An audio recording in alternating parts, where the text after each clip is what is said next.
business. Tell me, are you black business? I am black business. Do you support black businesses? Listen, I support black business because I am black business. Black Business Expo, one of the largest business showcases in the history of black business in the world. The world! Sign up today at www.blackbusinessexpousa.com or call 919-308-9090. I am black business. I am black business. From the moment I wake until the time I sleep, I am black business. I am black business. Are you black business? I am black business. Do you support black businesses? I support black business because I am black business. Black Business Expo, one of the largest business showcases in the history of Black America in North Carolina. Sign up today at www.blackbusinessexpousa.com or call 919-380-9090. I am black business. I am black business. From the moment I wake until the time I sleep, I am black business. I am black business. Are you black business? I am black business. Do you support black businesses? I support black business because I am black business. Black Business Expo, one of the largest business showcases in the history of Black America in North Carolina. Sign up today at www.blackbusinessexpousa.com or call 919-380-9090. I am black business. I am black business. From the moment I wake until the time I sleep, I am black business. I am black business. Are you black business? I am black business. Do you support black businesses? I support black business because I am black business. Black Business Expo, one of the largest business showcases in the history of Black America in North Carolina. Sign up today at www.blackbusinessexpousa.com or call 919-380-9090. I am black business. I am black business.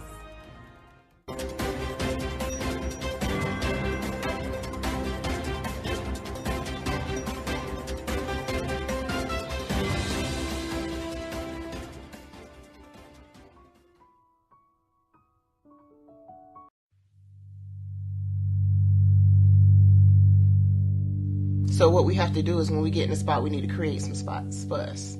That's the main thing. We need to be able to be in a position where we're able to create those spots for us. For me, being an entrepreneur, I'm not just going to get a business and then leave you sitting high and dry. If you ask me some questions about entrepreneurship, I'm going to give you as much as I received. I've seen people who made it, and then when you ask them, it's like, okay, now you have to pay me for the information, the same information I got for free. We probably in totally different cities. There's no way that we're going to bump heads or anything. We're not competing. Bring me up with you.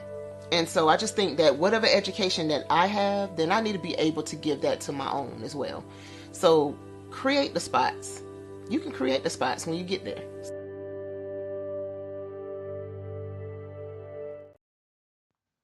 Genius is common. And my genius is nutritional strategy. I am Shawnee Smith, the owner and creator of Can Do Spice. Can Do Spice was created because I knew that adding herbal and mineral supplements to my diet did not have to be boring. In fact, because I'm a food enthusiast, I knew I could create something flavorful and explosive that also had the benefit of adding herbal supplements such as sea moss, bladderwrack, burdock root, and black seed, just to name a few. I invite you to take this journey with me where we come together and take control of our nutritional health. It is my way of sharing my genius, the gift of flavor and the healing power of herbs to the world. What is your genius?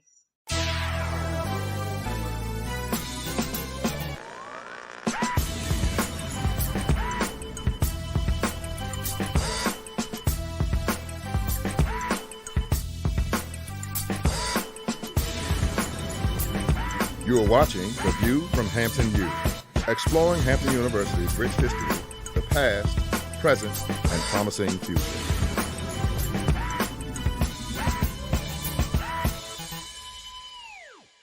Welcome to Hampton University and The View from Hampton U. Today we're going to examine a movement that is said to be taking the nation by storm. The Genius is Common movement has emboldened young people throughout the nation, and that has also happened here at Hampton University. Let's take a look at what some of our students have to say about being a genius. Hi, my name is Gavin Harden, and my genius is to be able to give off positive vibes and spread a smile. Genius is common. My name is Brianna Lomax, and my genius is artistic expression through writing and showing compassion to everyone I meet. Genius is common. My name is Atia Strange, and my genius is the power of expression.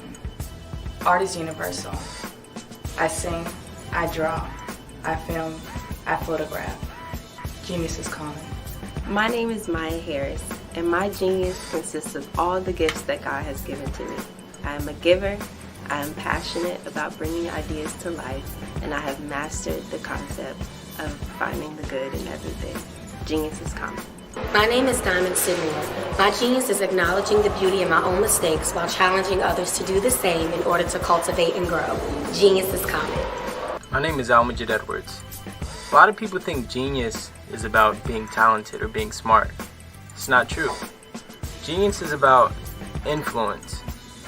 Whether it's an equation, whether you're reading or writing, research, harmonies, what have you, genius is about the opportunity, the moment of impact where you can influence another person and uplift them. My genius is poetry. Genius is common. Hampton University has a long-standing history of supporting geniuses and the movements that they create. For example, General Chapman Armstrong established this great institution in 1868. And did you know that Booker T. Washington was also an alum of Hampton University? I could go on and on about the geniuses who've come through these doors and have exited to go out into the world to make a great difference. That's what's important to us. That's what's important about the Genius is Common movement. What is your genius? You should take the time to think about that today. So thank you for watching The View from Hampton U. And remember, genius is truly common.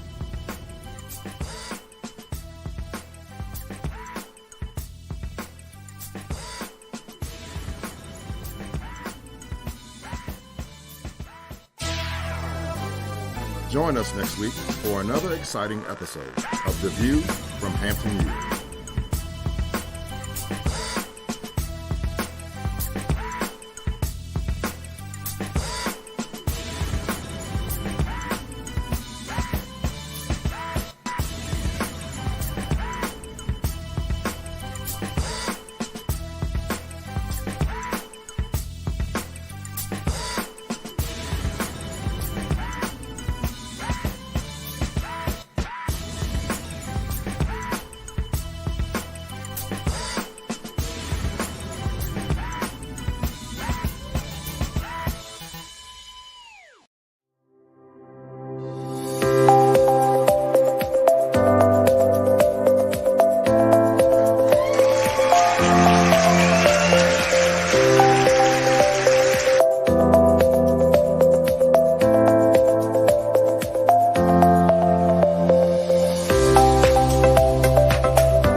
I am Black business. From the moment I wake until the time I sleep. Yes, I am Black business.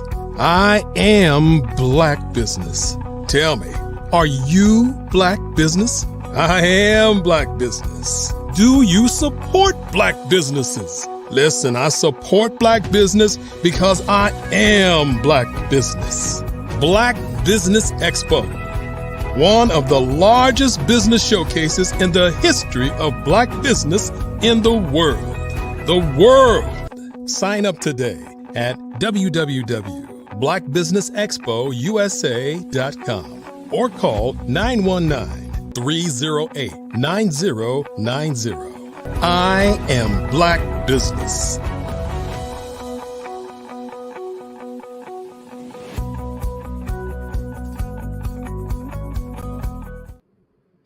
Good afternoon, business owners, entrepreneurs, thought leaders, and corporations. Welcome to the Black Business Network. My name is Marak Hicks, and I am your business moderator for this afternoon on the Black Business Network. The Black Business Network is a 24-hour business network showcasing Black businesses, business owners, entrepreneurs, and thought leaders worldwide. We have speakers from North Carolina, London, Singapore, Africa, Japan, and cities all over the United States. The Black Business Network is a global community sharing its business knowledge to empower, inspire, and educate Black businesses about business. Our speaker this evening is Kendra Crawford. Kendra Crawford, natural lemonade owner in Dallas, Texas, boasts 7 years of entrepreneurial expertise. Beginning with Quantum Kids, a Harbor City nonprofit advocating for anti-bullying and youth programs, she's committed to community impact. Armed with a business management bachelor's and an e-commerce MBA from the University of Phoenix, Kendra's educational background aligns with her ventures. Her accolades includes the 2014 Business Entrepreneur Award from the City of Torrance and a Mayor's Proclamation of Declaration in Carson. Currently leading the Dallas Juice Boys, Kendra remains dedicated to making a positive difference. I now present to you Ms. Kendra Crawford. Hey, Kendra, how are you? I'm good. Thank you so much for that. I appreciate it. Of course. All right, well, I will leave it to you. Genius is coming, and I'll see you on the other side. Yes. Hello, everyone. My name is Kendra Crawford, and I am the owner of Natural Lemonade and also the manager of Dallas Juice Boys. Dallas Juice Boys is a group of entrepreneurs who started their enterprise of selling natural lemonade in the city of Dallas, North Dallas to be exact. These are 7th graders, entrepreneurs, athletics, and great students. So we started this business in June 2022 in Dallas, just a growing outreach and support through the community, telling the boys to be encouraged, how proud they are to see 3 young men striving to operate successfully their own business. And so they started just by getting out in the community, having their own little pop-up, and it was just a great opportunity for them to capitalize on during the summer. No school, nothing to do. They were just brainstorming and came up with the idea that they wanted to create their own beverage. My husband and I got involved because of our son, Ryan, who is the CEO of Natural Lemonade. Like I said, there are 3 boys. We have Ryan, Adam Lopez, and DeKelvin. These 3 boys would just come and say, oh, well, we need a new cooler, Mom, and Mom, I need this. So that's how I became involved in being mom manager, but I wanted the boys to take it to another level. So I asked them, what separates your lemonade from the next? Whether it's your competitors of Minute Maid or Tropicana, or you want natural ingredients, you want quality ingredients. And those quality ingredients are fresh squeezed lemons, seeded organic lemons, limes, agave, panela, as we use as a sweetener, white grape juice, and monk fruit, spring water. Monk fruit is an actual fruit that is derived from southern China. And the reason why we chose to go with monk fruit versus pure cane sugar is because monk fruit does not have any calories. That's right, 0 calories in monk fruit. And also with monk fruit, it doesn't spike your sugar level. So you want your sugar level to remain regulated. And so what monk fruit give us the opportunity to serve great quality natural ingredients in our lemonade. So those are the base of all of our lemonade bottles with 15% lemon and lime juice in every bottle. And you can purchase our lemonade at Ann's Health Food Store in Dallas, 2634 South Zane Boulevard. Once again, that's Ann's Health Food Store.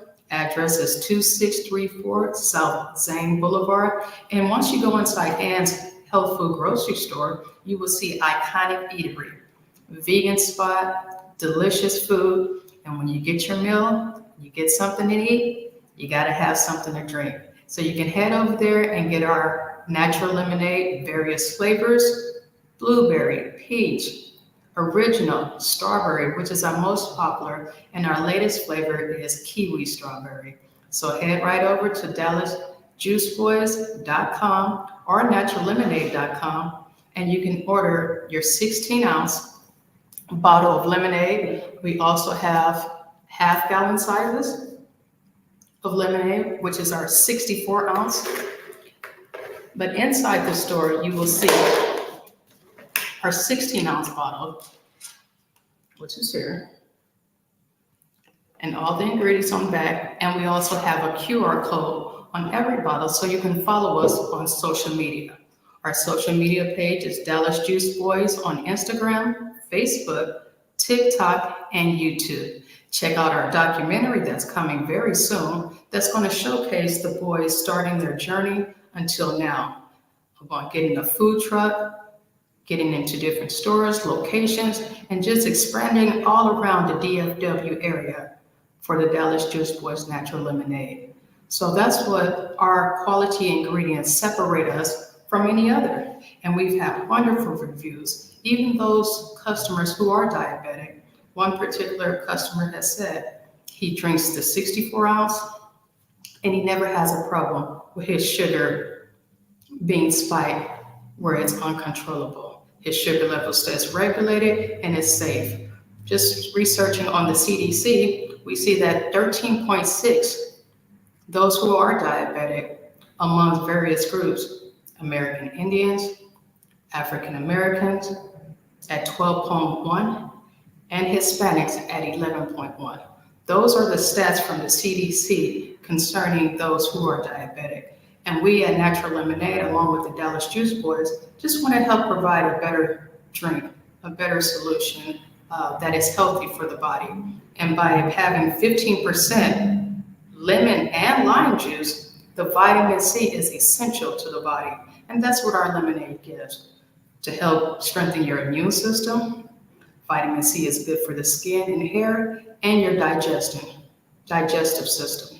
So this is what we have within our natural lemonade, quality ingredients, and we want you to taste our natural lemonade at Ann's Health Food Vegan, 2634 South Zane Boulevard. Our Dallas Juice Boys will continue to expand through next summer, through this hire more boys, entrepreneurs, where they can have a financial option of making money throughout the summer when there's no school. And also we teach measurements, sizes of gallons, 16 ounces, and the quality ingredients and the base behind where they come from. Our agave, natural plant, panela, natural raw sugar, and also our monk fruit. So with that, we thank you guys for tuning in and listening. Follow us on social media, Dallas Juice Boys on Instagram, and the boys, Adam is our Chief of Operation, Ryan is the CEO, and DeKelvin is the Chief of Marketing. And together, we are Natural Lemonade.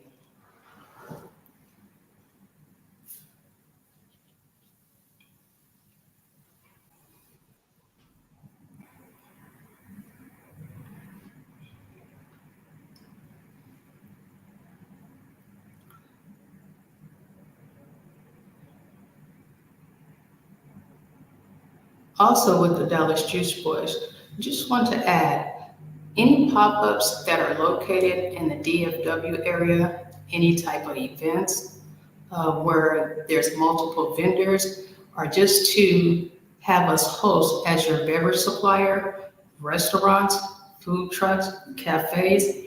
We're looking to be the #1 beverage supplier in the DFW area. By using our commercial kitchen, we're able to mass produce mini bottles in various sizes, our 64-ounce half gallon, our 16-ounce bottles, and we even have a test sample. This next Saturday, December the 8th, our bottles of lemonade will be at the movie premiere of The Color of Purple in the city of Dallas. So come on out, get your tickets, and you'll be able to sample the natural lemonade at the movie premiere of Color of Purple, December the 8th as well. Good. Well, is it evening or afternoon now? How are you? I'm good, Sydney. How are you doing? Good, good. It's such an interesting story, the origin story of not only the product, but your business.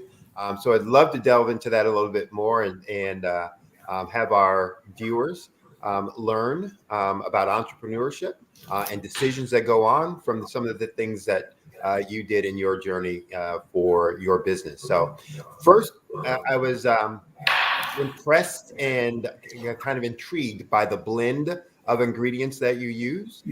Talk about that and what inspired that. Well, first we'll talk about that. What inspired that?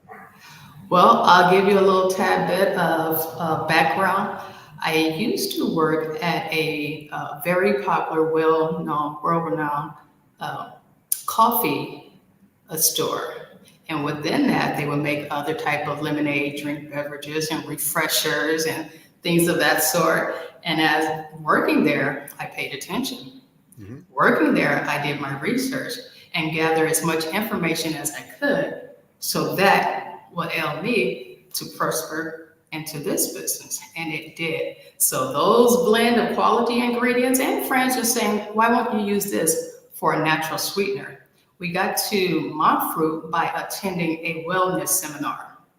That wellness seminar introduced us to monk fruit so it can be safe for those who are concerned, such as diabetic individuals, in regards to their sugar intake. And so once we learned about monk fruit, and then even to spread the word and the knowledge behind monk fruit to others, we felt we were tapping on something really good and unique that would separate us from other competitors and their beverages. So that's where I learned from working at a very well-renowned coffee shop. I'm going to get back to that part in just a second, but sticking with the recipe, the blend. I know you're not going to give the secret, formula, etc. Wouldn't ask you to do that, but talk about how all of those unique ingredients kind of contributes to the unique taste and flavor profile that you have and your brand identity. Right. So the flavor is very light, very light. I think most people who are, because I always ask the customers before they try it, are you a lemonade drinker? Mm-hmm. And they, oh yes, I am definitely a lemonade drinker. I try and sample different lemonades. And based on those customers who have tried lemonade, I try to see the distinction of when they first taste it.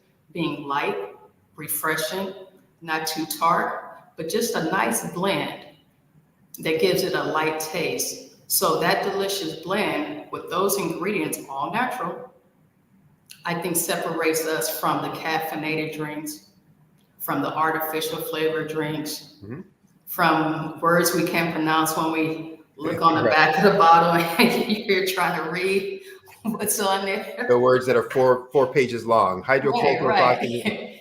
And so even if someone is not familiar with monk fruit, they can simply Google it. This is something that's God made that grows from the dirt. And this is what we teach the boys and establish our brand to see 3 young entrepreneurs, young men that are students, that are putting aside the video game, that is managing their academics. They all are athletes. All the boys play football this year. They're currently playing basketball and whatever. They manage that. And I think that's what makes our brand give our brand that identity that catch many people's attention. I just want to support and just encourage the boys to continue to grow. So I think that's what separates our identity brand. Okay. Now I'm going to go back to the part that you, the point you made about where you were working before and what your actions were, because I think it's a key thing for people to understand who have visions of being an entrepreneur, but are working as an employee somewhere else, et cetera. You said something very specifically. While you were working there, you did what? I learned. I paid attention. I was always in the entrepreneur mindset. Right. How can what I'm learning and doing here benefit me? How can I make that transition? Right. I mean, this company, without saying, is worldwide. Great profit, very successful. So that's the blueprint, right? Yeah, absolutely. And that blueprint I wanted to transform. So every manual they had, every script they had, every ingredients and this, and I studied.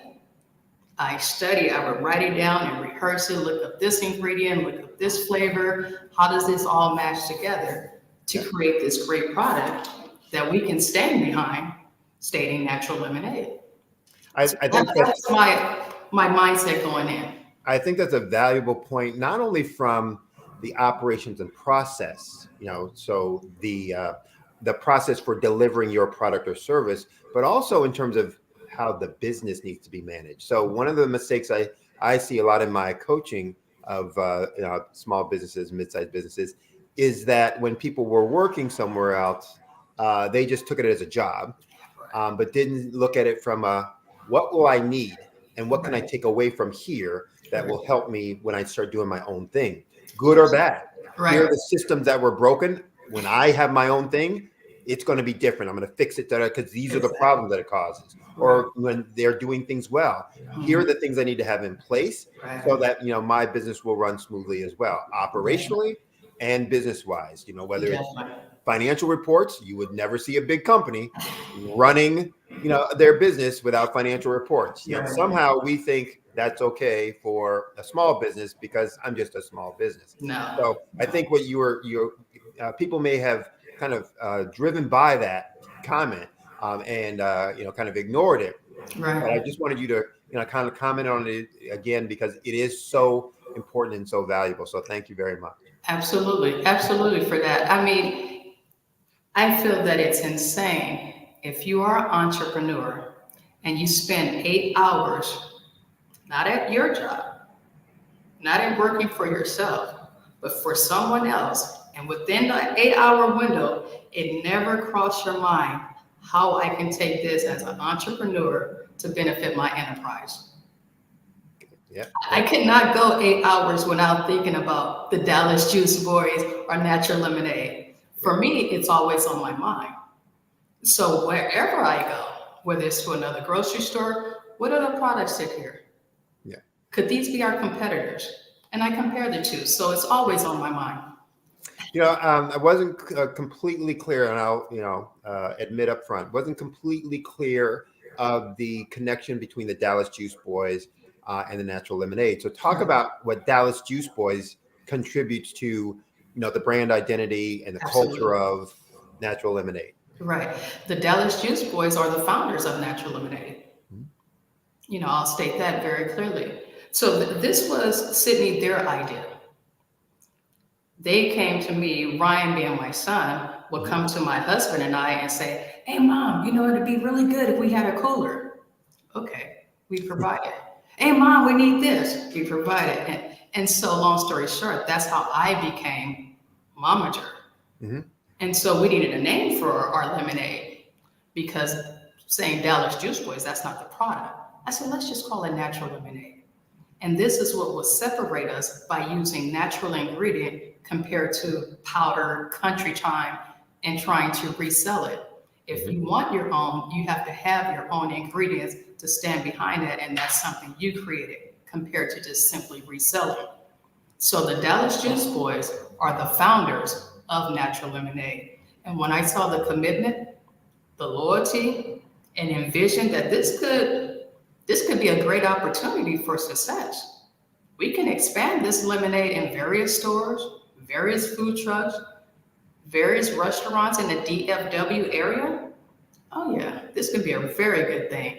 And so from that commitment that I saw that the boys was putting into it, and even now, I don't regret it. I'm so glad we met and what we're doing. And I heard from your earlier answer that you'd always wanted to be an entrepreneur. So I'm originally from California. Torrance, I heard. I've been to Torrance. Been there. Yes, Los Angeles, Cali, baby. Yes. And so I'm a native of Los Angeles. But however, while I was there, I did start a nonprofit for an anti-bullying organization, a program that was associated with the Boys and Girls Club. And this program was a curriculum of what to do, how to deal with bullying at schools.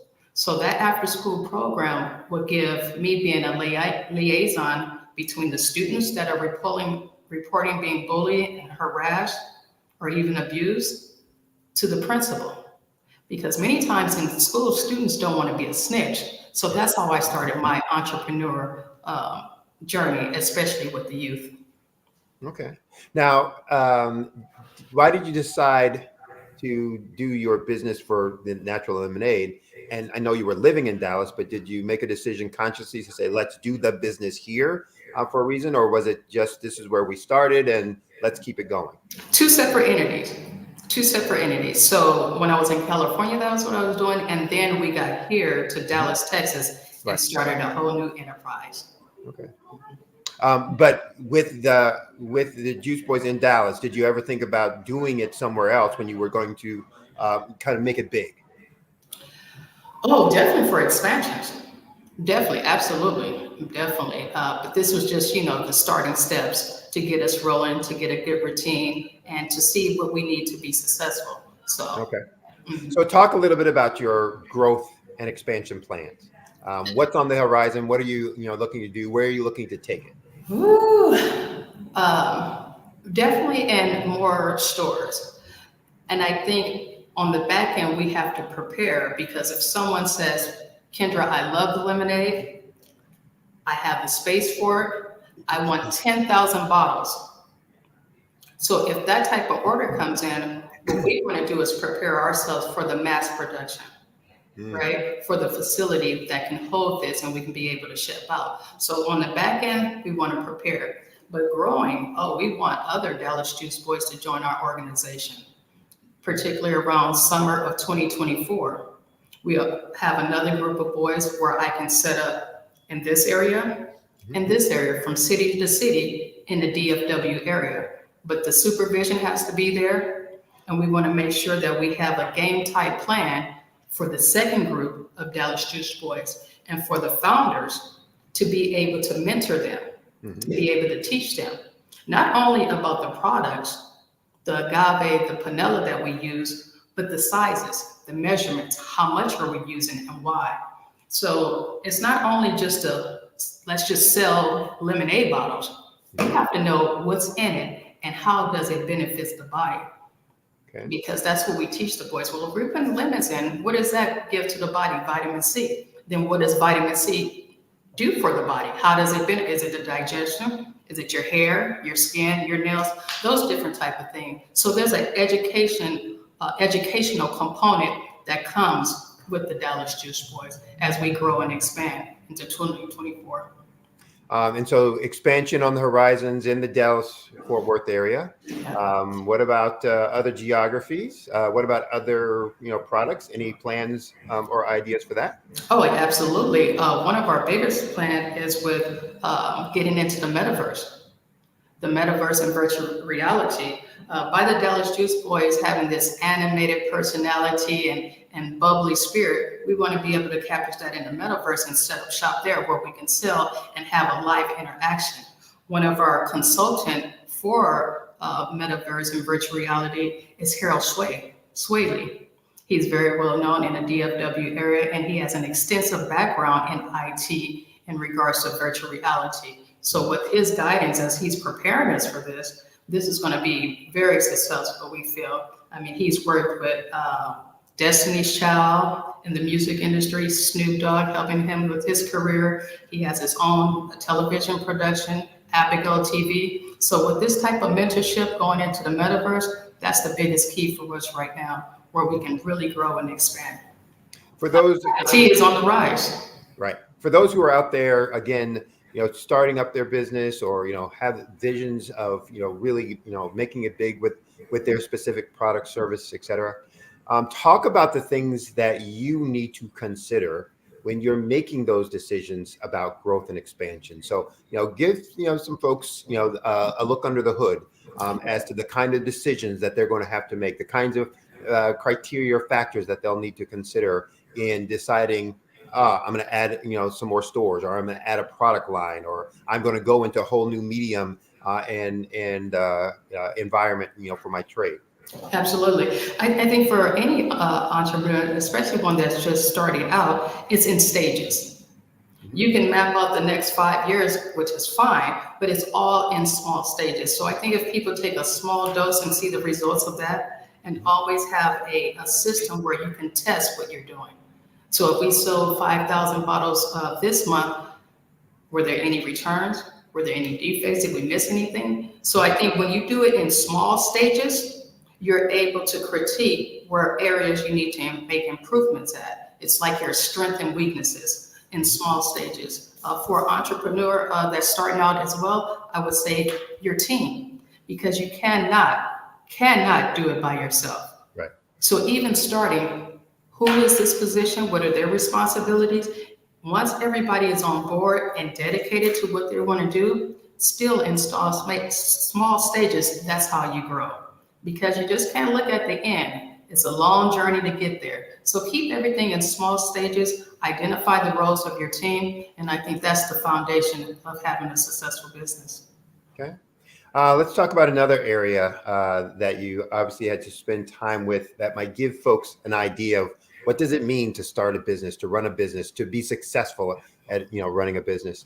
Talk about how you identified who your real user consumer was going to be for your product and service, and who that was really going to appeal to. Talk through the process that you used. Was it straightforward and scientific? Was it empirical and random? Did it just happen and you lucked out? Talk a little bit about that so folks can get an understanding. So standing behind the name Natural Lemonade, we're looking for health conscious individuals, right? That's our biggest target market. Those who are conscious about whether they're vegan or variations of being vegan. So we like to consider our lemonade conscious lemonade.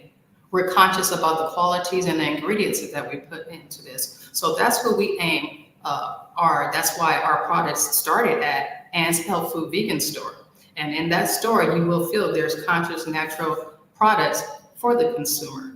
So ideally other stores, other locations in that same area, in that same philosophy to improvement of health. And we definitely need it amongst so many groups that are struggling with their sugar intake as being the #1 beverage supplier in the DFW area. So you mentioned about the target market you're going after, those who are wanting natural products, who have a commitment to maybe environment and those kinds of things, and health. Talk about how you're able to maintain the quality of that through your operations and execution, and how important is that again for that type of business, and explain to folks that again maybe in some kind of production arena or environment, how you maintain that, what are the things that you do, how critical that is to the brand identity and the brand integrity. Right, absolutely. Well, every bottle we try to make the day of for the freshness of the lemonade. This is not bottles that are just sitting in the freezer and over. So the quality is always freshness first. Mm-hmm. Are we giving them the fresh squeezed lemonade? And then we do a quality taste test, to make sure there's the consistency in every bottle. It's the 15% lemon and lime juice in every bottle. Mm-hmm. I would never change from organic seeded lemons to seedless just because they're cheaper. I want to stand behind this as natural. So we're doing squeezing seeded lemons and limes. We record that so others can see. Even at our pop-up events, the boys are making the lemonade live right in front of you. So you're able to see the transparency that we provide. Whether you're saying, well, what's vanilla, what's agave, right in front of the demonstration, the boys are able to tell you every single ingredient that's going into that bottle for you. So I think that's the main thing. We'll never waver on our qualities for our natural lemonade. All right. Now, are you using kind of rental operation facilities right now, doing contract manufacturing, or what systems you're using for that, and then walk people through that decision how you decided to do it? So that's it's state and it's law mandatory for you to use. Now there are some home-based restaurants in operation, but we chose to go with a commercial kitchen, and that's where you do the rental, or you'll hear about ghost kitchen. That's what that is. So a commercial kitchen, everything is state regulated, state inspected, clean, hygiene, and sanitized, and have all of the necessary tools for us to use. So that never becomes an issue. But yes, we do use commercial kitchens in the Dallas area. Now, when you're managing your own business, and especially with, before I get to that one, I'm going to ask another question. You mentioned about the ingredients that you're using, and again, they're all natural, all fresh, etc. Do you try to manage the variation that might come in terms of taste relative to that being a natural product, and there will be some variation, or do you allow for that as part of the brand identity and integrity? No, I think consistency is important. I can tell the difference if it's my favorite beverage when I come back and get it again. And early this spring, we will have our taste test, where we feel now that we got the recipe, we have a solid routine, we have the consistency, and we would like to put our natural lemonade up against some of the other competitors. So blindfold taste test, we want the customers just to randomly see what's what and see the difference. So the variation of the taste will never waver. We definitely want to be consistent and transparency with that at all times. So we're pretty solid on that. Good. Now it was someone else I was talking with before, but let's also talk about consistency in the other area of importance, not only in operations, but in financials. How do you drive consistency of performance in sales and profitability so that you can ensure that you're going to have long standing in the competitive environment? Right. Well, that's always a revamping. You're always going to go back and look at how you can cut costs, cut the expenses. So that's something I think that every company constantly is always grounding to do. Before I was buying our lemons maybe at a Trader Joe's. Well, now I get my lemons in bulks and cases, right? So that saves me the time and it's less expensive because I'm buying more in wholesale and bulk. The same with our monk fruit. We get that more in bulk and compared to just the bags. So that's where our profitability runs. And also many times we get so many invitations in the DFW area. Hey, just come out. I'm going to have 200 people, 200 guests here. Just come out, bring your lemonade, and go for what you know. So that's just a free lane for us to set up and be able to offer our natural lemonade. That doesn't cost anything. So by us being more exposed, getting in front of our social media, growing our social media channels, looking for other locations that can be a good fit for us and for them to stand behind our brand and what we do. I think that's the pioneer that really pushes us to the next level in regards to our costs, our financials and our profitability, because the boys are not out here working for free. I have to pay them as well. Right. So how do you walk through your planning process? And again, the importance of that for forecasting. Again, a lot of people are like, oh, I have a business and I'll just start doing, stuff and activity and people will buy and then I'll do some more. And as if it's just, magic, foo dust and poof, it happens. So talk about the planning process that comes, and especially in a an industry or segment where you're producing specific things, items. But it's also true even in service capacities or capabilities as well. So talk about your planning process on being able to deliver and meet the volume needs and requirements that your market offers. Well, where we are now, Sydney, our planning process has come from a lot of trial and error, right? A lot of mistakes that have been made, but that's how you grow and that's how you learn. So now I can get to a place, well, you know, how much time it takes for me to prepare for 500 bottles by this date. And with the boys, their time schedule. Hey, I need you guys to come in on Saturday because we have this large order. Myself and my son and my husband, we can't do it by ourselves. So now we're bringing everyone in.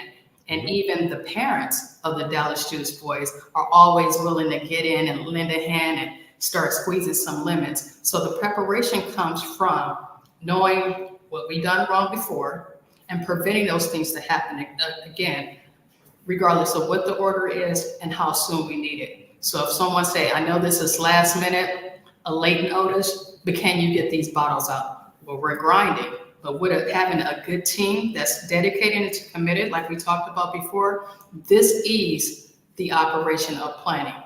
This allows us to take on bigger orders, even outside of our DFW area, even if it's in California, hey, we need to ship these bottles out. So I think the planning comes from having a steady team and everybody's on hand. But also, we made plenty of mistakes. So when you know better, you do better. Okay, good. So talk about, let's stick with that. Talk about the things that you've learned in this journey, in this process, that came as a total surprise to you. You didn't expect, that were a eureka. Talk a little bit about that. So I remember our first store was Taco Joint, which is particularly in North Dallas location. And the bottles were selling, I can't say too fast. Yeah, never too fast. Never too fast. But faster than you expected. Surprisingly. And so by the time I go back, not even a week, I'm like, whew, okay, let me get back to the drawing board, get back in the kitchen, drop off another. They're gone. So I'm like, wow, how do I keep up with the pace? Even though I may try to foresee this is a new beverage and a new area, but when they like it and word starts spreading, how does that affect you? Are you able to keep up with that? So it began to monitor more. Maybe when they're selling that fast, a week is too much time. Maybe if I get there that fourth day, then I know I need to re-up instead of waiting the seventh day. So those type of things, when they're moving faster than you expect.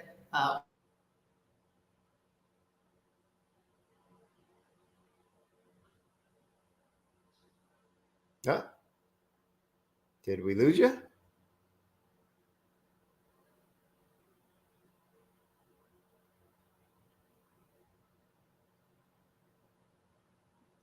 Kendra? All right, we may have lost Kendra. So we'll give her a moment. Maybe she can reboot and dial back in. So one of the things I would want to highlight, and we only have a few more minutes, so hoping she can come back in before we run out of time. But if you start listening to the things that she talked about and how critical they are for business as a whole. So you may bump into some things that you weren't expecting. So in her case, she was talking about the fact that, hey, product was going faster, selling faster than she had anticipated. And so she said she had to start monitoring it and checking more frequently.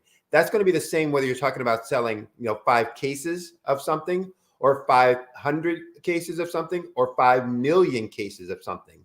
You're going to have these systems in place that allow you to monitor the performance, the output, the quality, all those kinds of things. And you started listening to her and hearing her talk about how even at the small volume level, she was doing those things to allow for success, to ensure that the consistency of the quality of the product was there. So I'm just pointing out to them all of the sophisticated structures and systems and processes that you have to put in place to fully manage and run your business that you were talking about, even on the small quantities that you said you were doing initially. Right. But as those things grow, Right. it's not like you stop doing them, Right. or you now just start doing them. Right. You're doing them with a different, method, with a different technology, Right. where monitoring the flow and the volume of sales at that taco truck or stand or whatever it was, that you now are doing it by going physically there and seeing what's going on. Yeah. As you now start doing 5 million or 500,000 or whatever, Right. you won't be physically going there necessarily, but you'll have feedback systems, one and the same, that says, hey, what's going on with that, so I can respond, etc. Absolutely, absolutely, and it worked. So we're really glad for that. But that was at Taco Joint, which is a franchise here in the DFW area. Ah, okay, all right. Well, the Sandman has come in to give us the hook. Hi, how are you guys? Kendra, I want to thank you for being in and being so generous with your time and your information and your insights.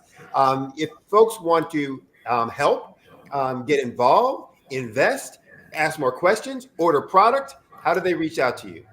So you can go onto our website, www.naturallemonade with one L, or you can email us at dallasjuiceboys@gmail.com. Our telephone number is 877-958-0502.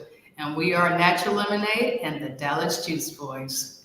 Awesome. So all those folks who are listening out there, go to the website, flood them with orders, buy up that lemonade, make them work overtime and get some new employees, and we'll see you on TV then when you make it big, and we'll say we knew her before. Yes, yes. And the Dallas Juice Boy.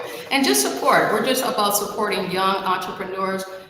3 young men that are in the city of the DFW area with their own enterprise and on a journey for success. Awesome. Thank you so much, guys. You guys have a great evening. Thank you. Bye. The Black Business Expo's mission is to raise funds for high school seniors going to college or for K through 12 entrepreneurs. The Expo is a fundraiser for students. You may go to www.blackbusinessexpousa.com. Again, www.blackbusinessexpousa.com to donate to the scholarship fund, or use the Cash App that's on the screen below, $BBXUSA. Our goal is to give laptops and up to $5,000 to students. Students can register online at www.blackbusinessexpousa.com. Every dollar counts, so we want to remind you to donate to our scholarship fund. We also want to thank our Black Business Expo USA sponsors for November of 2023.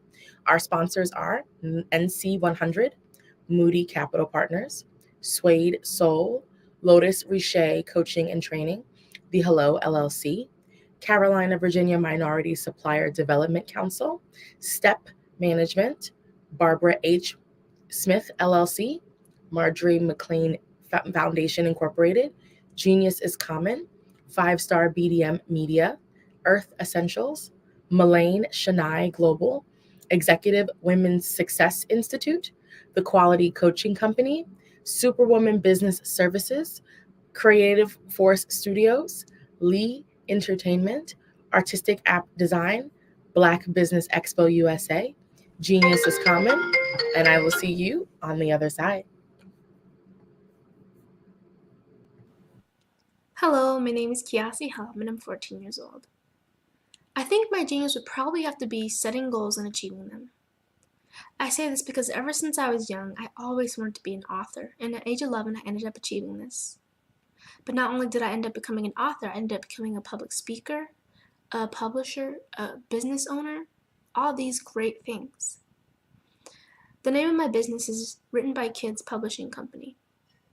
I decided to start this company because I thought it was important for me to help kids my age express themselves through literacy and just achieve their own goals. Because to me, achieving goals is the best thing in the world to feel. It's you just achieving things and aspirations that you set for yourself. And I know that everybody is capable of this, because even if you don't end up achieving the goal, you still tried your best, and that's the most important thing. And everybody is capable of this because genius is common. Thank you.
Dr. Eric Kelly III, and a host of phenomenal speakers from all around the globe for this 7-day virtual event that you don't want to miss. The mission of the Black Business Expo is to raise scholarship money from kids all the way from high school all the way from college. The Black Business Olympics is one of the largest Black business showcases in the world. It is an opportunity for businesses and companies to showcase their businesses globally. We are going to be giving away laptops up to $5,000 away to students. Again, I'm Olivia Appleberry, the founder of 2 Cents Finance and one of the speakers for the expo. I am so excited to see you there. For more info, go to www.blackbusinessexpousa.com or call 919-308-9090 and hope to see you there.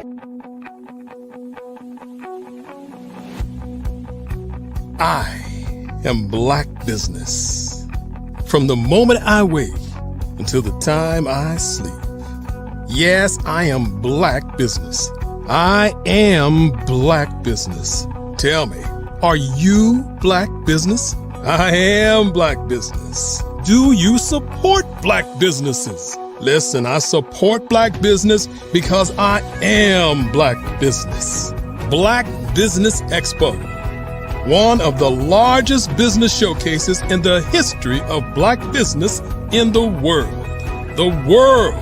Sign up today at www.blackbusinessexpousa.com or call 919-308-9090. I am Black business.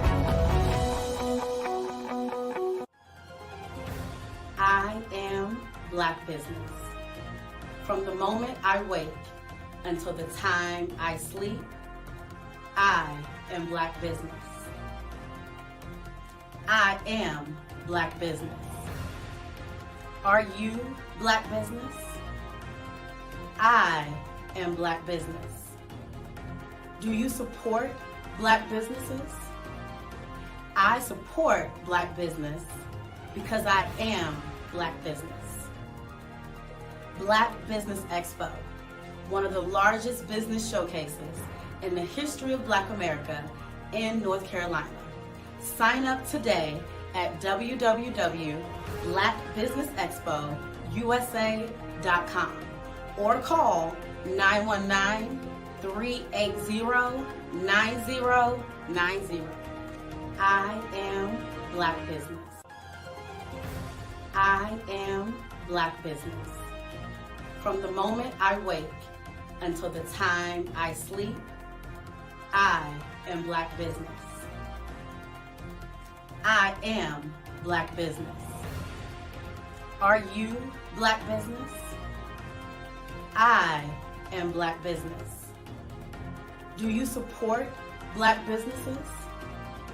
I support Black business because I am Black business.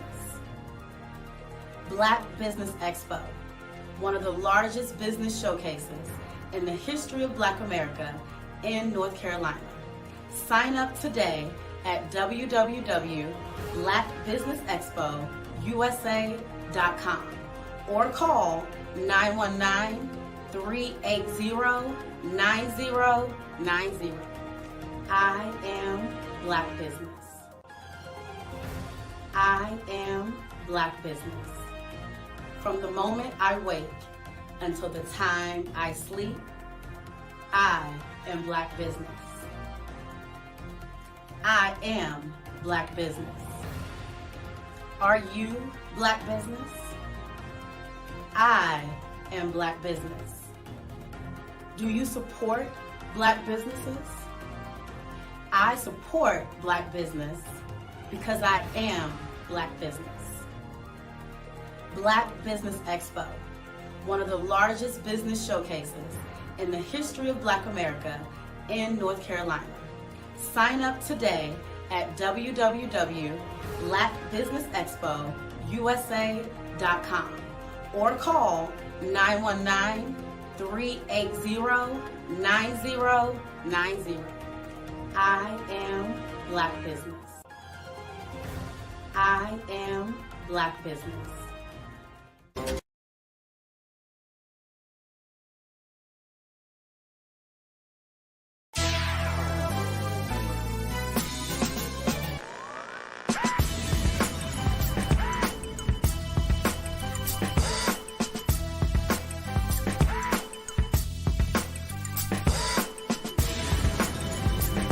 You are watching The View from Hampton U, exploring Hampton University's rich history, the past, present, and promising future.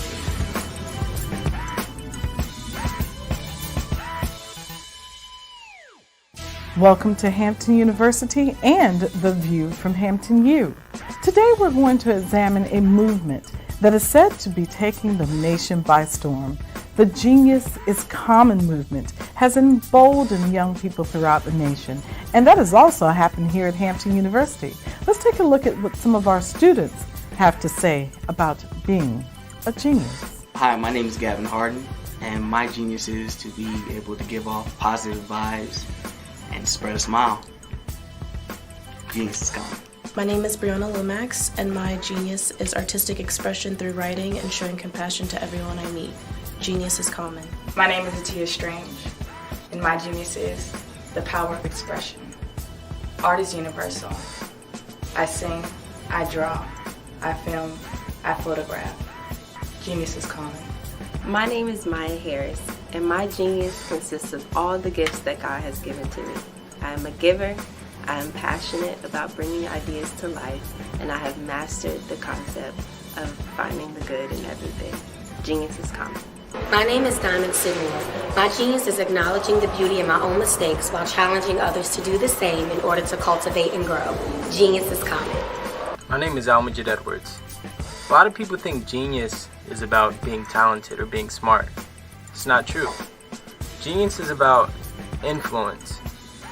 Whether it's an equation, whether you're reading or writing, research, harmonies, what have you, genius is about the opportunity, the moment of impact where you can influence another person and uplift them. My genius is poetry. Genius is common. Hampton University has a long-standing history of supporting geniuses and the movements that they create. For example, General Chapman Armstrong established this great institution in 1868. And did you know that Booker T. Washington was also an alum of Hampton University? I could go on and on about the geniuses who've come through these doors and have exited to go out into the world to make a great difference. That's what's important to us. That's what's important about the Genius is Common movement. What is your genius? You should take the time to think about that today. So thank you for watching The View from Hampton U. And remember, genius is truly common.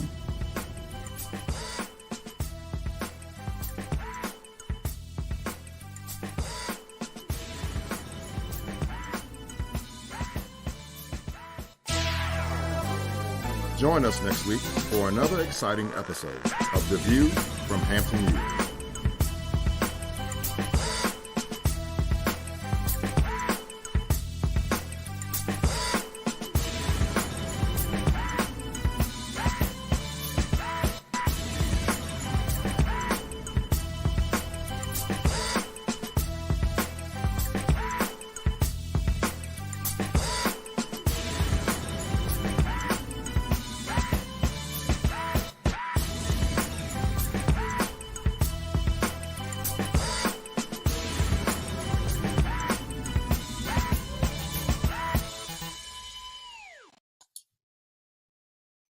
Hi, I'm Barbara Smith.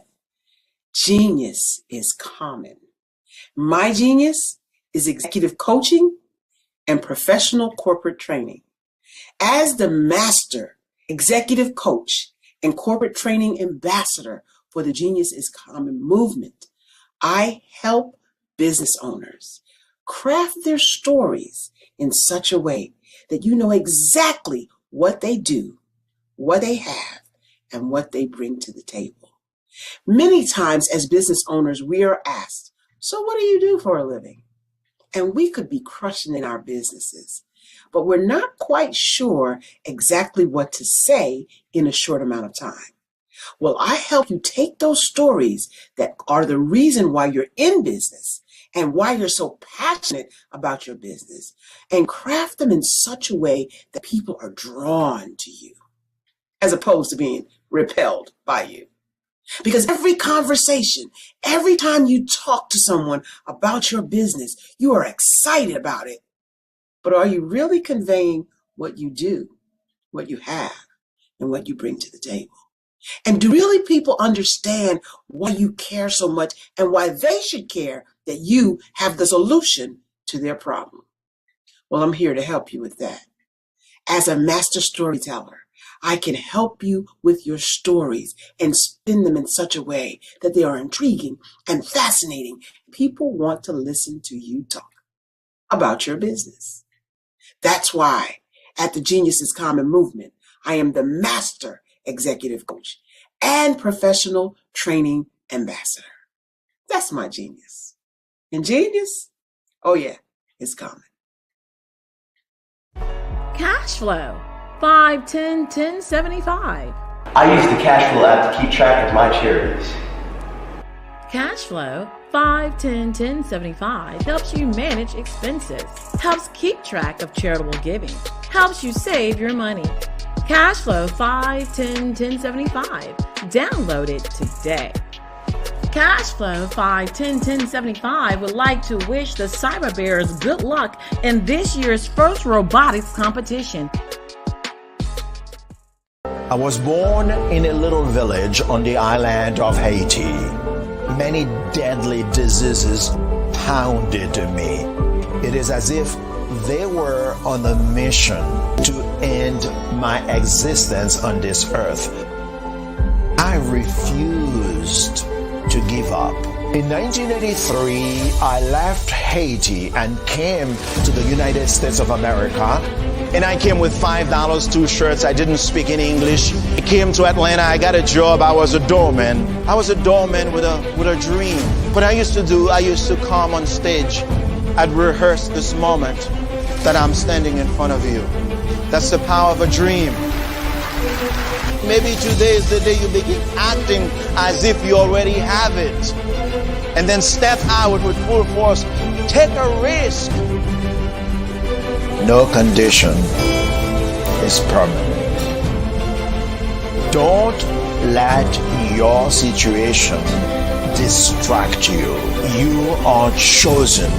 You are called. You are born for a purpose in this life. Genius is common. And my genius is I'm a visionary strategist. The Black Business Olympic Network, as well as the 2021 Black Business Expo USA, is led by the remarkable Dr. Eric Kelly III. It is a 7-day, 24-hour virtual event that you don't want to miss. Hi, I'm Dr. Eric Kelly III, and I'd like to invite you to the Black Business Olympics. The Black Business Olympics is one of the largest business showcases in the history of Black America in the world.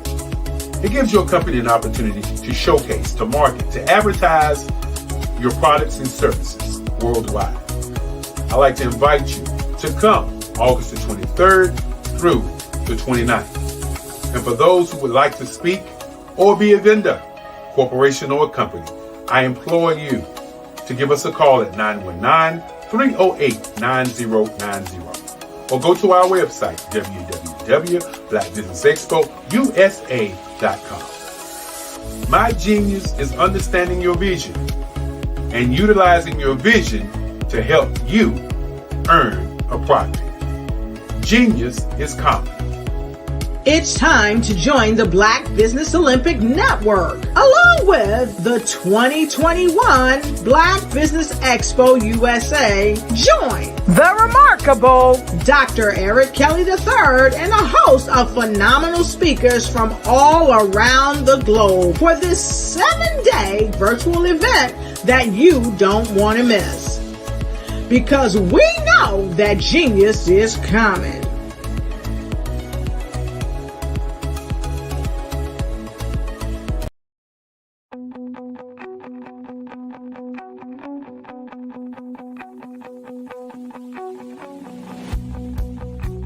I am Black business.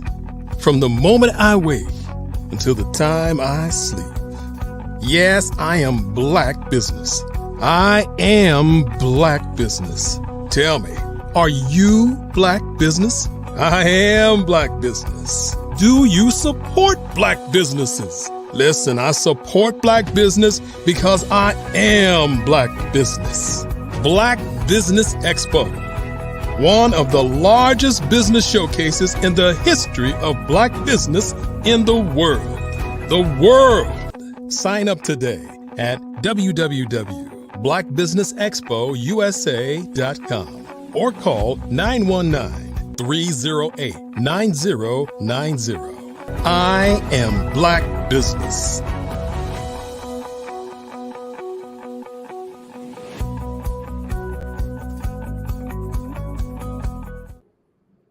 Good evening, business owners, entrepreneurs, thought leaders, and corporations. Welcome to the Black Business Network. My name is Marak Hicks, and I am your business moderator for this evening on the Black Business Network. The Black Business Network is a 24-hour business network showcasing Black businesses, business owners, entrepreneurs, and thought leaders worldwide. We have speakers from North Carolina, London, Singapore, Africa, Japan, and cities all over the United States. The Black Business Network is a global community sharing its business knowledge to empower, inspire, and educate businesses about business. Our next two speakers are Dr. Alexis Weeks and Dr. Frederick L. Hicks. Alexis Weeks is a senior business leader with over 20 years of information technology and assurance experience. He has an extensive expertise working on a broad range of corporate IT initiatives where he helps businesses identify and mitigate risk to their core business assets while enabling them to address regulatory and compliance requirements. He has participated in designing, managing, planning, and implementing information security and data protection solutions in direct support of business objectives within healthcare, finance, banking, and the local and federal government sectors.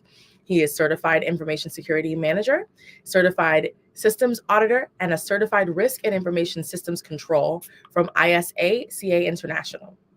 Also, up next is Dr. Frederick L. Weeks. Dr. Frederick L. Hicks, an accomplished cybersecurity professional, brings a wealth of experience and expertise to the forefront of technology and security. Holding an executive doctorate in business administration with a specialization in information security from St. Thomas University, Dr. Hicks has demonstrated a commitment to advancing knowledge and capabilities in the fields of cybersecurity, privacy, AI, data privacy, risk management, and compliance.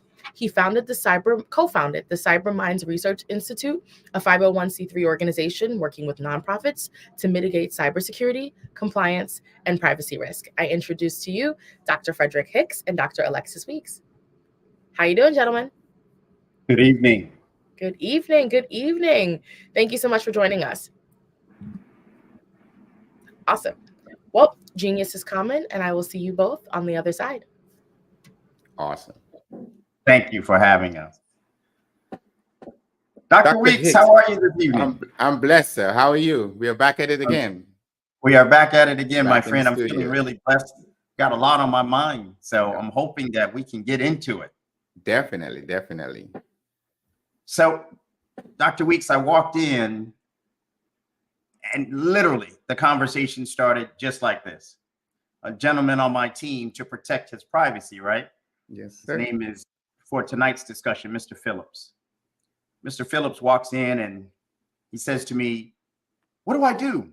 I want to get into cyber. I want to know, do I go and get a degree or go get certifications? And I said, that's a wonderful question that is on the top of mind for our discussion tonight because genius is here. Definitely. So to start us off, Dr. Weeks, give us the 411. What do you think? That's an interesting question, Dr. Hicks. Not by the mere fact that we are doctors, but the mere fact that, getting started is simple. The primary focus is you have to have an idea what you wanted to do. I think times are changing. I think when I initially started in this industry like 20-something years ago, one of the things that we saw was there was an implication to focus on certification at the onset, right? So Microsoft was a big thing, Oracle, Cisco. And the idea of being certified to get started, if you didn't have one of those certificates, you were not getting paid.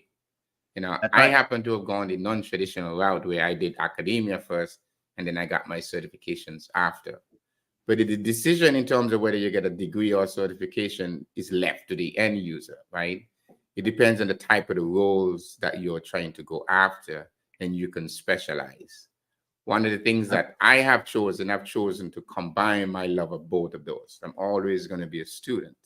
And within this field, you know, the risks and challenges continue to change. So there is no one pill, you know, it's not like a matrix, you know, whether you take the blue or the red pill. This time you got to take both pills, right? They may be a better suited in terms of trying to get the applicable experience and exposure that you need. But there's no one way in terms of a right way to do it. I think there's a situation in which an individual may choose to go the certification route. What we have seen in industry today is the fact that there are individuals that have been doing this for 20 and 30 years. And as they try to go higher, they're asking for that certification. So you're like, how are you asking for a cert when I've been doing this for like 20, 30 years? So that becomes the trade-off in terms of the decision about whether you should go, you know, right or you can go left.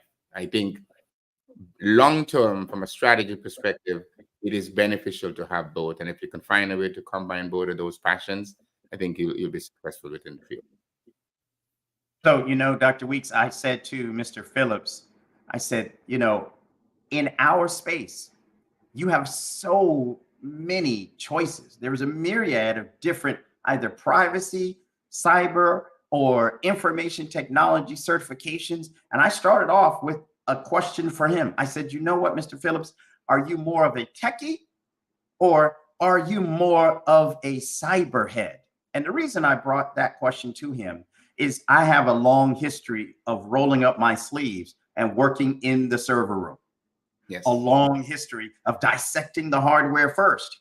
Yep. And then, like you, riding that Microsoft wave, starting off as a Novell certified engineer and shifting gears into this world of cyber, something interesting happened along the way. I said, you know what? In order for you to thrive, you have to rely on your history. There is no way you can walk in and protect something that you do not fully understand. So I took a step back in my answers to Mr. Phillips, and I said, after you answer the question, techie more so than cyberhead, now let's figure out your path. My advice to him was, one, I need you to understand what you're getting into. So I sent him down the path of reading. And the second thing I suggested to Mr. Phillips is to go into our server room at the office and take a tour. Do you recommend the same for, let's say, one of our high school students coming out of high school trying to figure out their future, or one of our college graduates, or a newbie to college, a freshman walking in the door thinking, what am I going to do with my life after I graduate? I wonder if I'm going to have the tools necessary to walk in and get one of those jobs I see on television. And we hear a lot of ads. We hear a ton of advertisement on TV about, yeah, you don't have to study forever. Just go take 4 or 5 certifications and come out and make gobs of dollars. Not necessarily true, as you and I both very well know. And please, everyone listening to us, I do not recommend you jump on one of these get fast certification routes and think that you are going to achieve grandeur. It is not as simple as it sounds. I would love to hear hardware first, then cyber, Dr. Weeks, or you don't have to worry that much about cyber hardware. Just jump right into the cyber. What are your thoughts? Perfect. And I see Sydney has graciously blessed us. Thank you for joining us today, Sydney. Yes. I want to make sure both of you start getting on the hot seat and answer some of these questions, because inquiring minds want to know. Awesome. So go ahead, finish that one, and then I'll jump in with some. Sure, questions. definitely. I think one of the things that we've seen, you eloquently address the whole issue of understanding what it's like. I think in the age of new technology, one of the things that I'm seeing is that there is this tendency to do this click next approach, right? That's one of the things that I see where there's many individuals who's joining the field today have never managed anything on an infrastructure. They've never seen a data center before. They've never walked in. They never actually had to go through the grind of being able to determine what is our recovery objective if this data center goes down. Like I remember many eons ago, I was working for a retailer managing infrastructure when Katrina came through. Right. So imagine Katrina coming through and have to make strategic decisions.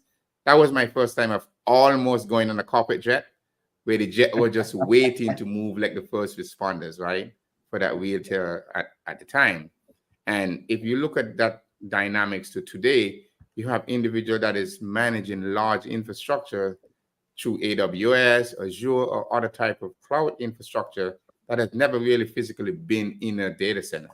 When I worked for this retailer at the time, I remember going to the data center and all the biometrics, you had to be able to clock in. Not everybody going to that infrastructure and clean that room, right? And they would have a note that says, you know, they would do a breakdown of the total amount of money we make. So let's say we make $14 billion a year, and they break it down all the way down to the day, to the hour, to the minute, to just warn you about being mindful of everything that you touch in this data center has a repercussion, right? So those, I think now it is a lot more easier for people to kind of get started. But back in the day when you started, you had to be able to go through that. You had to be fully tested. There would be requirement to have a certain level of expertise even before you're allowed to touch a server, right? I remember when VMware had a Windows version and a Linux version, right? That's how old that infrastructure was. And when Citrix came in, and the whole ability to run an entire data center in one block with multiple hosts at the bottom, right? Our challenges that time was always determining a chargeback model.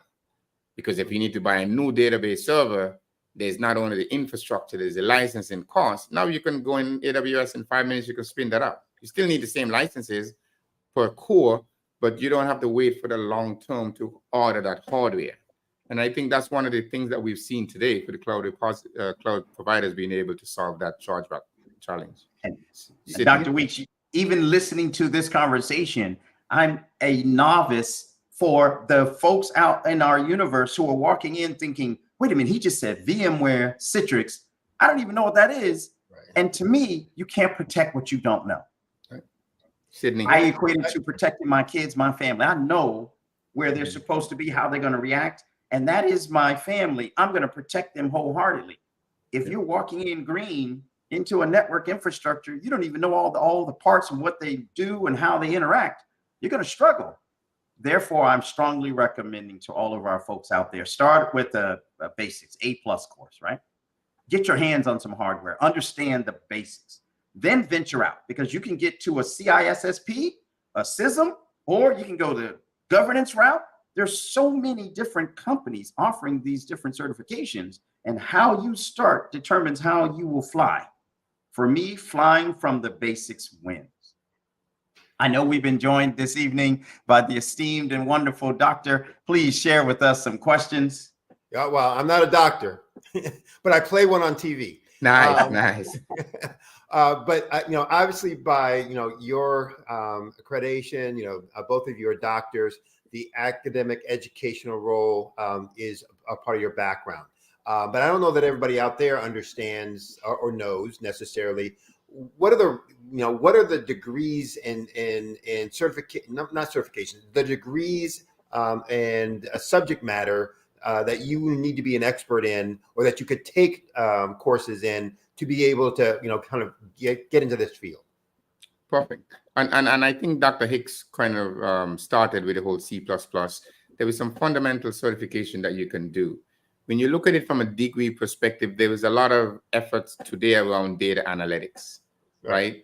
At the core of everything that we do today, ChatGPT would not be ChatGPT if there's no data set, no models, to be able to work on. So being able to, if you're a person that have an idea or a nick for those things, to be able to look at stuff, whether you're an accountant or an individual person that would like to triage incident. Anything in cybersecurity, like the new buzzword that everybody's trying to get into. Everybody's going out and having a degree now in that space. So that's also an additional place to go.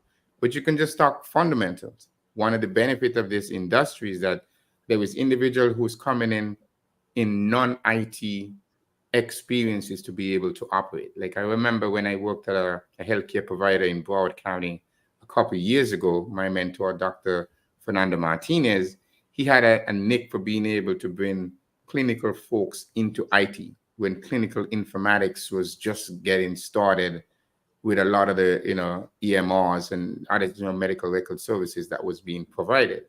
And the benefit was that an individual that goes out and study nursing to be able to come in clinical informatics and get additional training or go back to school to learn that they're halfway there because they already understand patient care and a lot of the infrastructure that is required at the hospital level. So like data analytics, anything around the management of understanding data goes back to the same core concept. How do you get value out of what we have right now? So I thought we lost you there for half a second, Dr. Weeks, so I was interrupting. You froze for a second, but he is hitting it dead on the head in terms of you start with one practice, one focus. Mm-hmm. So let's say that you're a bachelor seeking in, I don't know, history. And in your studies, you research a ton of historic data systems or just history in general. And you make that transition into a cybersecurity degree. I recommend if you're gonna go gung-ho into cybersecurity, you start off as a freshman in cyber or information or database systems and end with a cybersecurity, either management, analyst position. Any of these titles are really, really hot today. Or cyber governance, or you could seek a path in information systems, or like we pursued, a doctorate in information systems is absolutely valuable. Doctorate in information technology can lend itself quite nicely to a jump into a master's in cybersecurity because you've pulled in all of those components necessary to succeed with real hands-on tangible lab work, tangible field research, and in many cases, executive level work is even more valuable. And that's why I applaud the fact that we are both sitting with our executive doctorates, because it dictates that we can go out into the market and lead an entire team and roll up our sleeves and get dirty with it. Right, exactly. So differentiate for me and for those out listening who may be considering this kind of industry, this kind of field of study, this field of work, the difference between cybersecurity, privacy, and information assurance. Are they the same with just different names, or are there nuances that allow for or that require then different activities and therefore different skills? Dr. Weeks is our privacy expert. I will let him speak to privacy, and I'll take on the cybersecurity, and we can split the information assurance. Dr. Weeks? So, when we go back and look at the concept of privacy, I think when we look at it from a historical perspective, there is two models, right? There is a model where privacy is a fundamental requirement that's enshrined in the Constitution and other regulatory framework that protects that. And then you have in like the US, for example, privacy tend to be more sectorial. So there is COPA that protect the privacy information of kids, or you may have HIPAA that have a healthcare oversight and regulatory perspective. The whole concept of privacy is the protection of PII information, like personally identifiable information for that individual. And there is specific requirements that dictate what can be considered PII. There is primary information like your social security number, your driver's number, things that are unique to you. But there's also secondary identifiers. Like if somebody can identify you based on an IP address, they may be able to say, okay, Sydney live in 1234 West Street, New York City, right? So all of those things become protected information. And the goal of most of the organizations today is to be able to look and see how that information is processed. So the whole process around privacy is how do you set up a framework in which an individual may present you with their information for specific purposes. What we are seeing in the market today is from a privacy, because there's no federal privacy regulation within the US, it's more chunks. So each state have an approach. So California is doing their stuff, New York is doing their stuff, state of Florida have specific requirements around the protection of that data. But that data is getting to a point where it now become monetized. If you look at where technology is today, if you look at it from a healthcare perspective, for example, everyone is trying to understand how do you get better outcome from the data that we've already collected? The challenge that you face is, if you look at it from a privacy perspective, the concern will be if you collect data for a specific purpose, and now you want to change the processing purpose for which that data was collected, should you now go back out and get consent from that individual, right? And then that's the driving factor, because of the whole process of monetizing that data. There is a requirement to kind of balance the use of data and the whole privacy implication of how that data may be used, whether you like it or not. Some of the platforms out there, like they always say, if you're not paying for it, you are the product. Right. So the question is, as an institution or industry within the US, many industries are built on data. And there's many organizations for which you have no formal relation that's managing and processing your data. So the whole idea is to be able to protect it from a privacy perspective, so it's only used for the purpose for which it's collected. Okay. So juxtaposed to privacy is cybersecurity. We've seen it on the news. You sit there and you look on television and you hear about a hacker. You hear about someone being taken for all of their money. Recently, we sat and we watched Vegas get attacked. Before that, we knew all about all of the major attacks from the pipeline industry.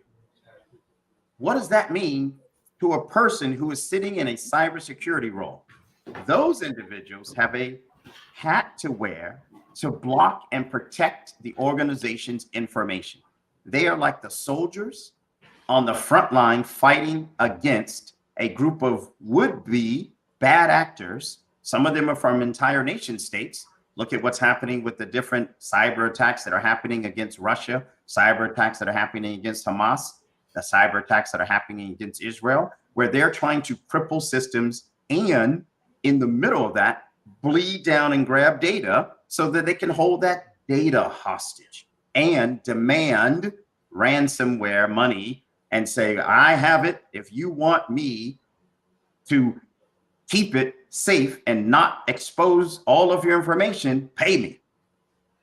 Cybersecurity experts, cybersecurity professionals, your primary role is to understand the attack vectors and to understand how to defend against those attacks.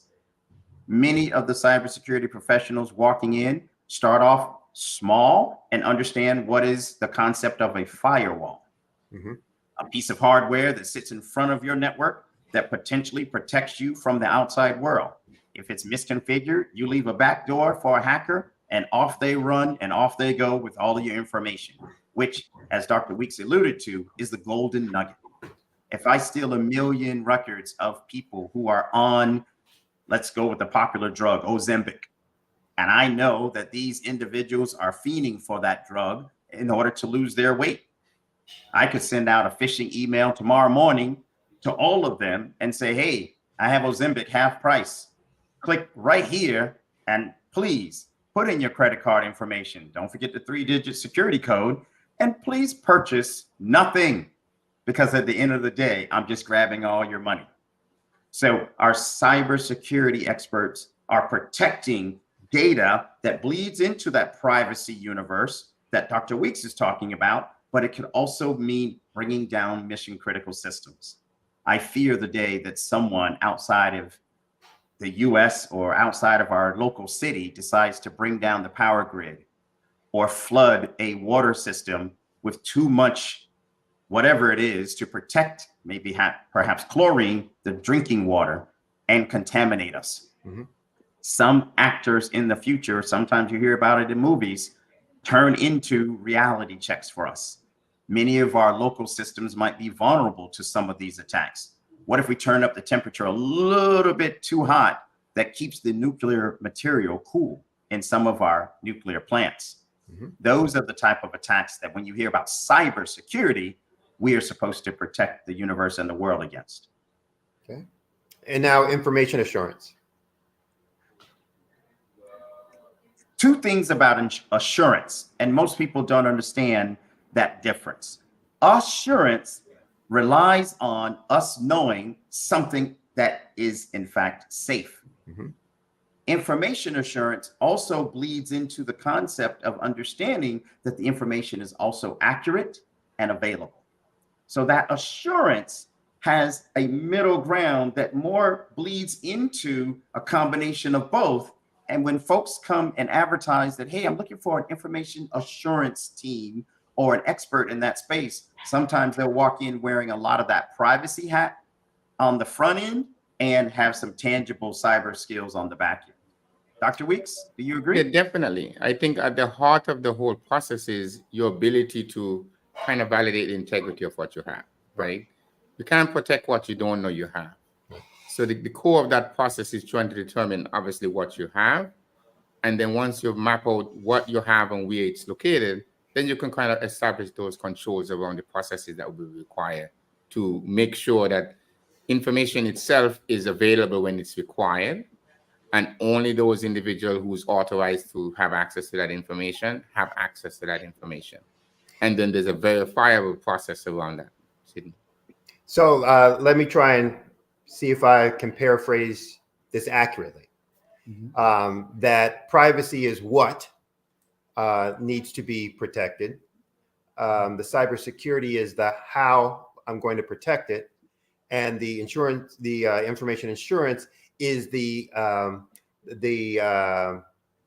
monitoring to confirm it has been protected. That is correct. Is that a fair? Wonderful student. Wonderful student. You just get A, Sydney. A plus.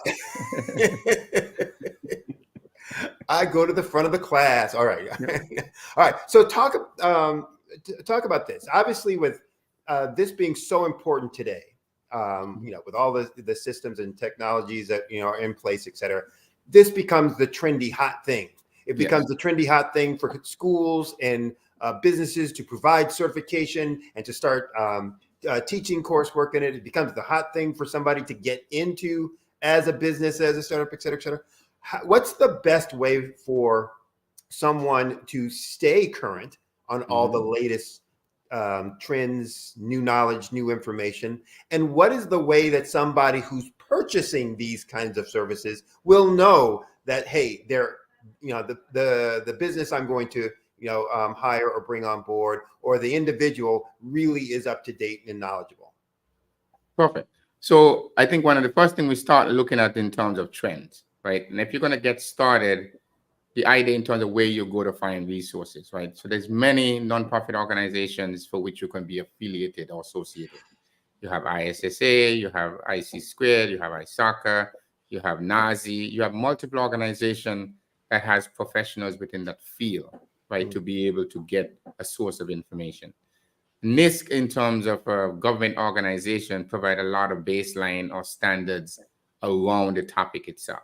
So many of the technical controls that you would have in privacy and cybersecurity itself is based in some of the fundamental frameworks that you can get out of NIST 853, the CMMC, and multiple organizations to be able to do that.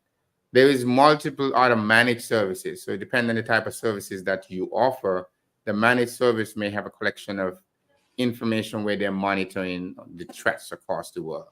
If you're a Dell subscriber, for example, or you may have Netscope as a web protection solution, there may be information feeds that you can get from those providers. So as things change rapidly, that information is fed into the system that you manage.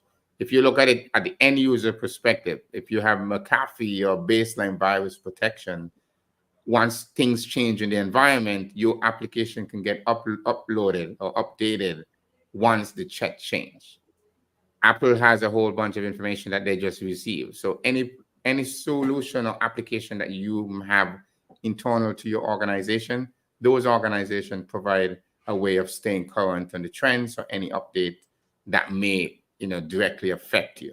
But you have newsletters, government information security, have a whole bunch of different things that I have seen. LinkedIn, right? We do a lot of social networking where we connect with our friends on different social media platforms where you have professionals within the space. So the opportunity to kind of learn from peers, it is actually there. And subscription services is another one that may enable you to stay current and follow the trends.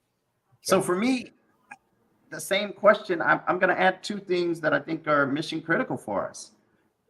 I wake up at 4:30, 5 o'clock in the morning, and immediately I have my own thread of information that comes piling in.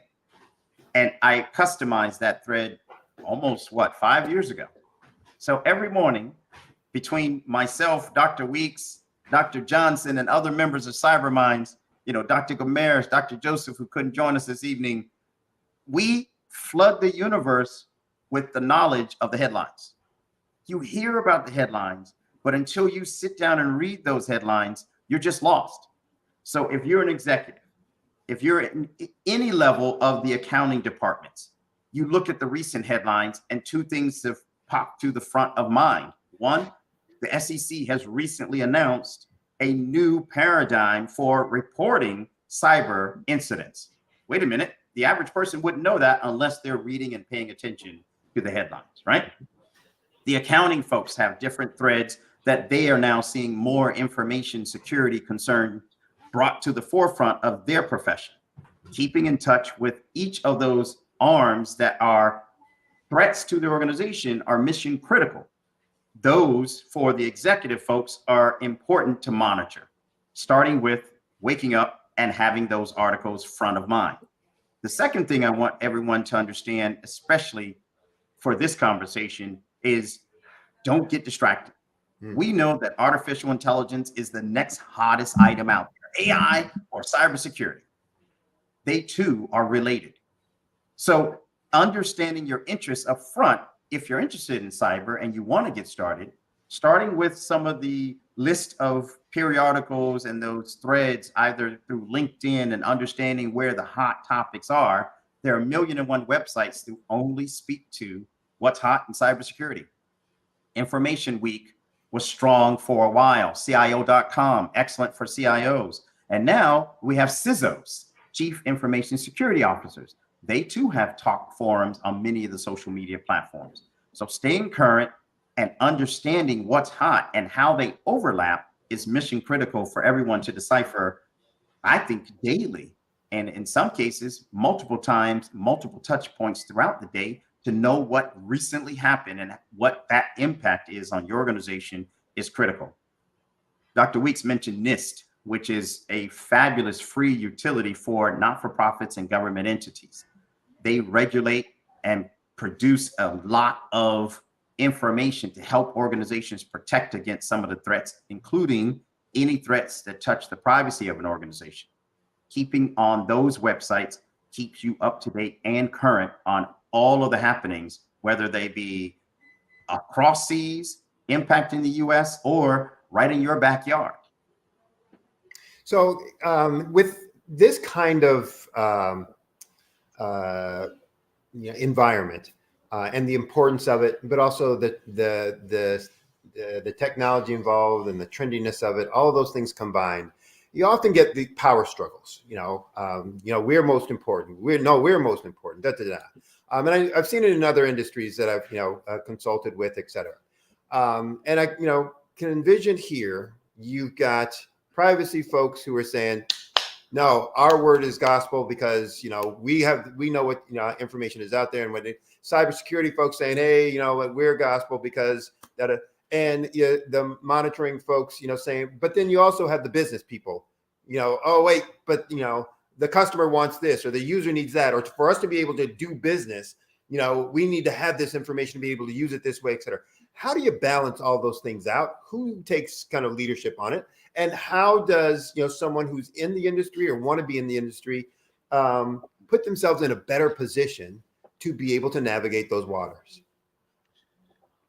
Can we give him Anderson, Dr. Weeks? Oh, definitely. The majority of that is going to be a balance, right, Sydney? At the end of the day, you kind of have to look at the implication. Maybe because from a privacy perspective, my concern is always around the protection of that data. From a business perspective, they're going to be strategic decisions that an organization would like to make that would impact their business. Mm-hmm. An organization can always have more knowledge and more access to information. The question becomes that balance. And one of the things that we are seeing within this space today is how do you balance that? From a privacy perspective, you know, there is, I wouldn't say the line has been drawn in the sand, but I think when we look at how industry has operated over time, they have not been as kind to customers' information, right? So a lot of those, you are the product kind of situation you need to manage. Sometimes when we even toss in a little bit of the regulatory implication for that, one of the things that we see is regulation is not able to keep up with technology, right? So when we get to a point to try to get to the cost of these technology today, those individuals that created the technology has already moved on to the next thing, right? And then the awareness and knowledge of the technology, some of them are evolving as we go, right? We look at what we have with ChatGPT and many of the AI solution that was here 2-3 years ago. You never had that. Not like the technology didn't exist, but I think the awareness for the regular people, as I would call us, may have not been exposed to it. But many organizations have been using that technology for a long time. I think the introduction, it was on like a day or two ago that ChatGPT is 1 year old, that folks were celebrating the birthday for that. And look at the change within the last 12 months in terms of those technology. So as organization and practitioners, we have to look at, how do I allow you to do with what you need with that information that you have, while still safeguarding the use of that data? And it differs based on nations, right? In some region of the world, the value of data is not as monetized as it is in the US. So there's many industries that exist in this country whose whole purpose is archiving, collecting, processing, sharing of data. The legal profession has been at the forefront of convincing us that a regulation or the privacy policies can easily be changed, and all of a sudden you as a customer have consented. I think as we create more awareness for the customers, they're able to make better decisions of whether they want to allow that information to be shared or not. Right. It's always amazing. It's always amazing how quickly people will give up their information for a little trinket, a little. So sorry, I cut you off, Dr. Hicks. No, for me, it's what you just mentioned. For 20% off. Okay, here's my child's first name, their height, date of birth, right, shoe size, eye color. Right. 20%. Right. When companies sit back and try to figure out who's going to be more important. So from a CEO perspective, the IT folks come in. My cyber team comes in, folks, and my auditors. And I'm thinking they must follow the goals and objectives for the company first. How much of a risk, how much money am I investing towards preventing that risk is the balance that Dr. Weeks is talking about. Some organizations are comfortable with the level of risk. And I'll give you an example. Over in the European Union, our friends Microsoft have dabbled into a space where privacy is an inalienable right. Okay, so they don't follow some of the rules, and the penalties from and out of regulation for GDPR, General Data Protection Regulation, simply are, if you expose our citizens' information without consent, smack on the wrist. Think about it. How big is Microsoft? How much of a risk can they afford? Right. So Microsoft will absorb $1 million, $2 million, $30 million penalty in order to do billions of dollars worth of business. It's like, they don't care. Here you go. Exactly. Here, Apple, same thing. Here. How much we have in the bank? Oh, we have $1 trillion. How much they want? Oh, 10 million here. Yes. Oh, this group wants 10 million here. Right. Exactly. And keep it moving. Right. We're not that fortunate at the dry cleaners. We can't do that, right? We're definitely not that fortunate right over here in our backyard, a small furniture company. Other companies have to weigh that risk and know all of the factors and then figure it out. And most of the time, the phrase is it's not a matter of if you will be hacked, breached, attacked. It's a matter of when. So some companies have decided about how much would they like to invest versus others. Well, we are out of time, but we have so much more to talk about. So we're going to have you guys come back again and again and again, because I got to about that many of the questions that I want to ask, like that many, questions more. So Always. Phenomenal information. How can people reach you if they want to connect, use your services, just find out more, network, get you as mentors, etc.? Find us on LinkedIn. We are CyberMinds. Please find us. You can also go fhicks@cybermindsinstitute.org or Dr. Weeks. Yep, you can find us on all the social medias at CyberMinds. If you search for us, Dr. AP Weeks, I'm Dr. Privacy. So if you search for me on LinkedIn, you'll definitely find me. Or you can reach out to this platform. We're always happy to help our organization. CyberMind is a nonprofit organization where the primary mission is being able to help those who may not have the resource to be able to defend themselves. So we have Bill Nye, the science guy. Now we have Hicks and Weeks, the cyber guys. Cyber guys. Awesome. All right. Amazing. Thank you so much, gentlemen, for joining. Genius is common, and I'll see you all on the other side.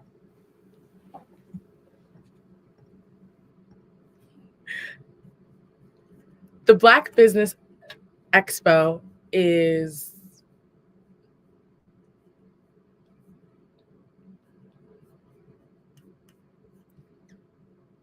the Black Business Expo's mission is to raise funds for high school seniors going to college or K-12 entrepreneurs. This expo is a fundraiser for students. You may go to www.blackbusinessexpousa.com to donate our scholarship fund or use the Cash App on the screen below, $BBXUSA. Our goal is to give laptops and up to $5,000 to 10 students. Students who are interested can register online at www.blackbusinessexpousa.com. Every dollar counts, so we want to remind you to donate to the scholarship fund. We also want to thank our Black Business Expo USA sponsors for November of 2023. Our sponsors are NC100, Moody Capital Partners, Suede Soul, Lotus Riche Coaching and Training, the Hello LLC, Carolina, Virginia Minority Supplier Development Council, Step Management, Barbara H. Smith LLC, Marjorie McLean Foundation Incorporated, Genius is Common, 5-Star BDM Media, Earth Essentials, Malaine Shania Global, Executive Women's Success Institute, The Quality Coaching Company, Superwoman Business Services, Creative Force Studios, Lee Entertainment, Artistic App Design, Black Business Expo, USA. Genius is common, and I'll see you on the other side.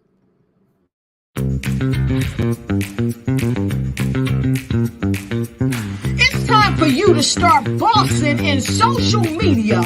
For all your social media needs, you've come to the right place at the right time to get your website designed, landing page, social media platforms, and get the training you need to get in front of the people that's ready to buy your products and services.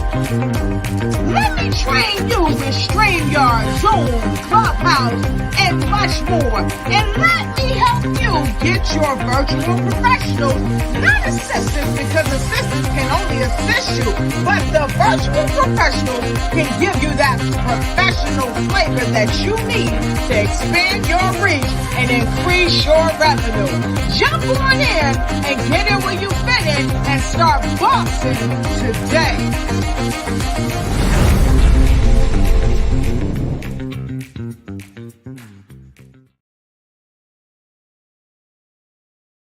Producers, directors, I met designers, and then everybody says, oh, this is my 6th year, and oh, this is my 4th year. Shout out to New York. We're in New York in like 7 hours. Oh my gosh, yes, we have a 6:58 flight, so. We gotta go home. We gotta go. We gotta go. Yeah. Let me tell you something. Every single person that's come through the store has spoke so highly of you, and what a great event this is. Yes. I'm representing DJ Darryl, who is a platinum producer. He did the hit track for Tupac Shakur, Keep Your Head Up, Snoop Dogg, Keisha Cole.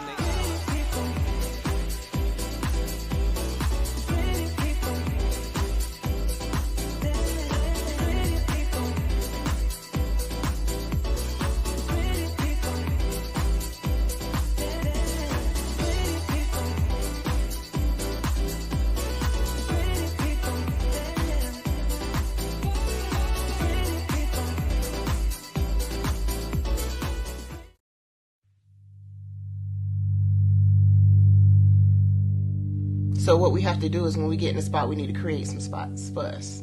That's the main thing. We need to be able to be in a position where we're able to create those spots for us. For me, being an entrepreneur, I'm not just going to get a business and then leave you sitting high and dry. If you ask me some questions about entrepreneurship, I'm going to give you as much as I received. I've seen people who made it, and then when you ask them, it's like, okay, now you have to pay me for the information, the same information I got for free.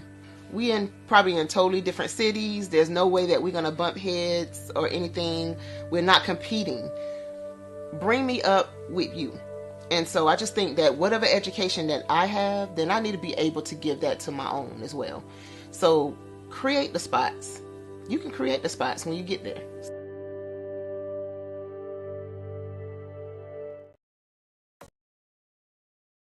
I'm Kennedy Harris. My genius is being an entrepreneur. I'm the CEO of K-Lock, a company where I develop my very own line of kids supplements. I currently market my multivitamin for kids to help combat weak immunity. During the pandemic, research has shown that having a strong immune system is key to fighting off disease. My vitamins are for kids, but adults can benefit from them as well. I'm adding a proprietary blend to my supplement line.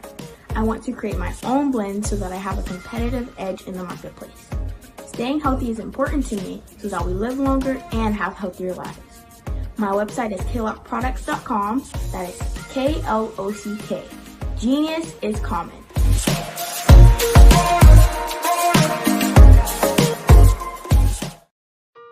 Hello, this is Israel, and I am CEO of Daydreams Interactive and author of Princess Planet. So, genius is common, and as a kid, I loved to daydream. Even as an adult, I love to daydream. And when my daughter became 6 and loved princess characters, but we just could not find the diversity that showed her, we created our own characters. So, for instance, you have Princess Nulu right here. Princess Nulu is from Uganda, and her genius is that she loves to take care of animals. She can actually even listen and hear what they say. And then we have Princess Isabella right here. Princess Isabella, she's from Cuba, and her genius is biochemistry. One day she hopes to eliminate disease. Then we have Princess Nia right here, and Princess Nia is based off of my daughter, and she wants to be the greatest dancer alive. So that's her genius. So what's your genius? My genius is my imagination. Genius is common.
Did you know women represent just 3% of Fortune 500 CEOs and less than 15% of corporate executives at top companies worldwide?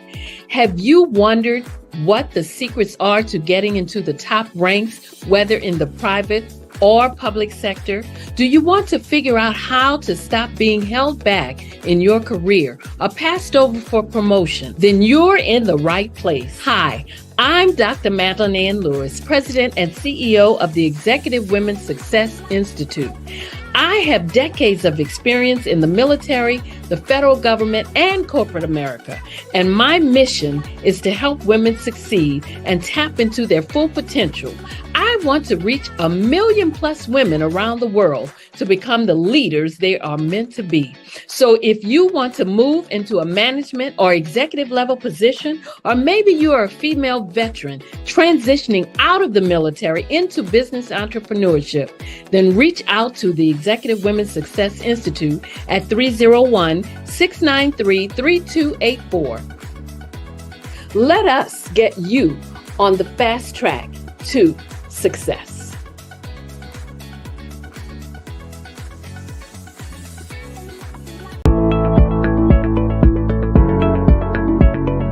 Prepare for what's coming and dominate in economic winter. Stand strong and thrive by showcasing your great products and services globally through the Black Business Network and Black Business Olympics. The Black Business Network has showcased over 2,000 companies with over $7 billion in sales each year. Over 10 million attendees have viewed the rebroadcast each month. Through the Black Business Olympics, unique styles of business training and mentoring are turning students into business owners and entrepreneurial warriors who will dominate in any economy.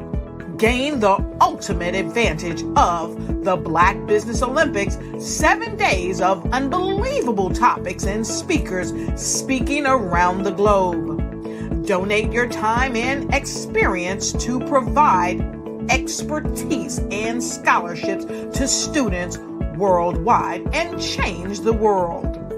Now, more than ever, new insights, tools, strategies, and capabilities are needed. This is your chance for a major presentation to the world. Fill out the form and join the more than 2,000 speakers who have presented to over 200 countries. Join the Black Business Network streaming live into the Metaverse, STEM City, Black Multiverse Enterprises, Hulu, Amazon, YouTube, iHeartRadio, Apple, Facebook, LinkedIn, Pod TV, IBM TV, Spotify, and Google Podcasts. Sign up today. Spaces are limited, and we will see you there.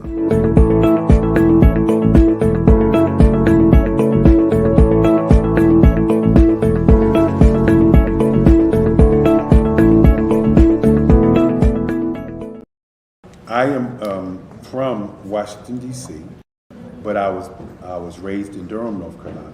I came to Durham when I was about 5 or 6, and then I traveled back and forth to D.C. because it's where my people are from. One of the unique things about my family is my mother, she's also an artist. She does quilting, and she does a lot of artistic things. And then my son, he draws with both hands, his right hand and his left hand like I do. So that's kind of a family trait. And then my other son, he's a videographer, and my daughter, she works, she's a regional vice president for Sunglass Lab. When you start out drawing and sketching, you want to continue to explore, you know, each avenue. I do pastels, I do pen and ink, I do painting, I do acrylics. I haven't done oils yet. But I try to do all facets of art. What I say to a lot of times to people is, you know, you can't put yourself in a box when you're an artist. You have to explore. And over the course of my life, I've tried to explore different mediums. I also do sculpture as well.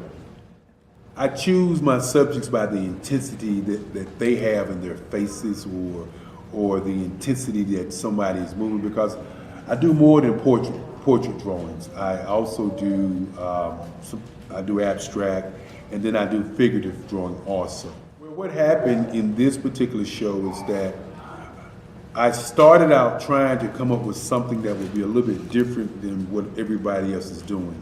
So I was working on a Barack Obama show, and they wanted me to do some paintings of Barack. And so what I did was, because of the deadlines, I kind of did it kind of fast. And then I realized when I was doing it fast, I enjoyed it. And so then I started doing other pieces the same way, and I started to enjoy those pieces also. And so I came up with this particular style, and it's a style of lines and colors. And what's interesting is that when I was in college, I did a show called Lines, Colors, and I talked about the boldness of the blacks, the hotness of the whites, and this is how this has come about, later on in my life.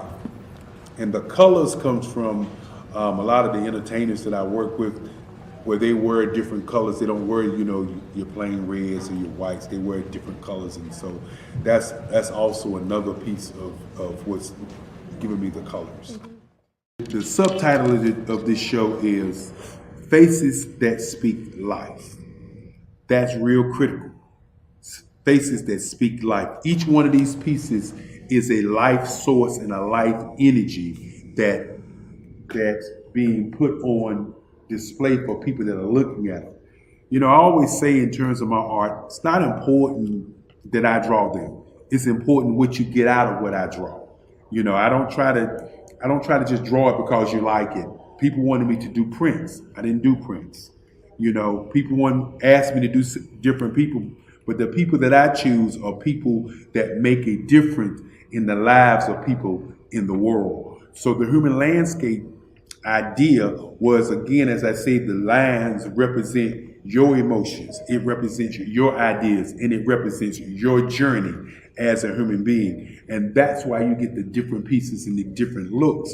And as you notice, I try not to do one look that looks alike another look. And that's what's the most important part of this show. Are you an innovative entrepreneur or business owner ready to embrace the future of business transformation? The world is evolving at an unprecedented pace, and it's crucial to adapt and pivot towards success in this dynamic landscape. At the Hello LLC, we are dedicated to guiding you through this transformative journey, offering a comprehensive suite of services that extend beyond the metaverse and 3D immersive experiences. Our mission is to empower businesses and brands by assisting them in building, branding, systemizing, and automating their operations. We specialize in steering businesses from a two-dimensional existence to a thriving three-dimensional presence, where opportunities abound. We help businesses harness the power of technology to work smarter, not harder, enabling them to operate efficiently and stay ahead of the curve. Our diverse range of services includes: Our Biz in a Box is a complete business solution package designed to jumpstart your entrepreneurial journey. From strategic planning to digital infrastructure, we've got you covered. Your one app, one tap solution. Our Motion Work AI videos transform your brand storytelling with our cutting-edge AI-driven video production, captivating your audience like never before. Our 3D VR environments will step you into the future of immersive experiences. With our custom 3D virtual reality environments that engage and captivate your customers. Lastly, in our Pivot membership program, we offer tailored guidance and support to either show you, teach you, or take care of the transformation process for you. According to a 2023 study by Fundera, a staggering 28% of small businesses in the United States do not have an online presence. This statistic underscores the importance of embracing digital transformation. Having a website is more than just an online presence, it's a gateway to unlocking numerous benefits, including reaching a broader audience, showcasing your products or services, generating leads and sales, establishing trust, providing customer support, and maintaining competitiveness within your industry. The Hello LLC is committed to helping you excel in all these aspects of modern business, not just limited to the metaverse alone. Why should you choose the Hello LLC to navigate this transformational journey? By partnering with us and harnessing cutting-edge technology, you can provide immersive experiences for your customers, expand your global reach, reduce operational costs, and enhance brand recognition, all while working with a company that holds integrity in high regard. Our commitment to ethical and principled business practices ensures that your journey towards success is not only innovative, it is also firmly rooted in trust and transparency. Don't wait. Take the first step towards a brighter business future. Contact us today to explore how we can support you in developing a remarkable digital presence and immersive experience that will leave a lasting impression.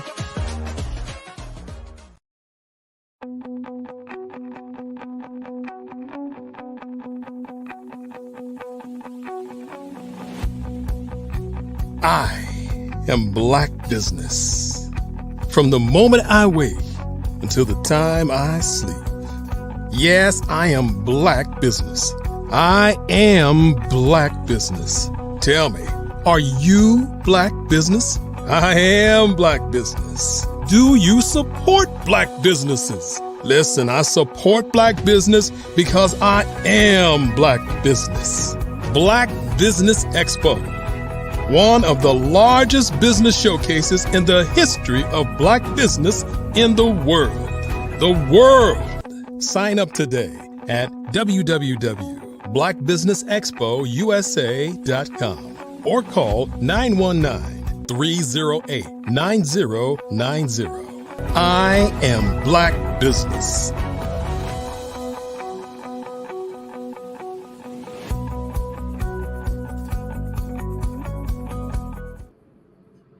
Good evening, business owners, entrepreneurs, thought leaders, and corporations.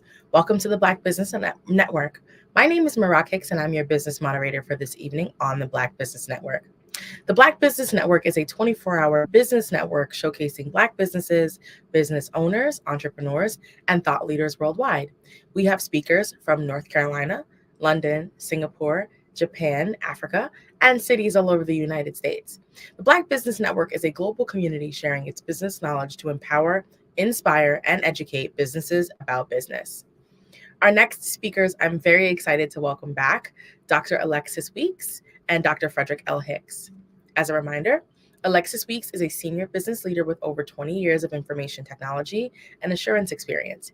He has extensive experience working on a broad range of corporate IT initiatives where he helps businesses identify and mitigate risk to their core business assets while enabling them to address regulatory and compliance requirements.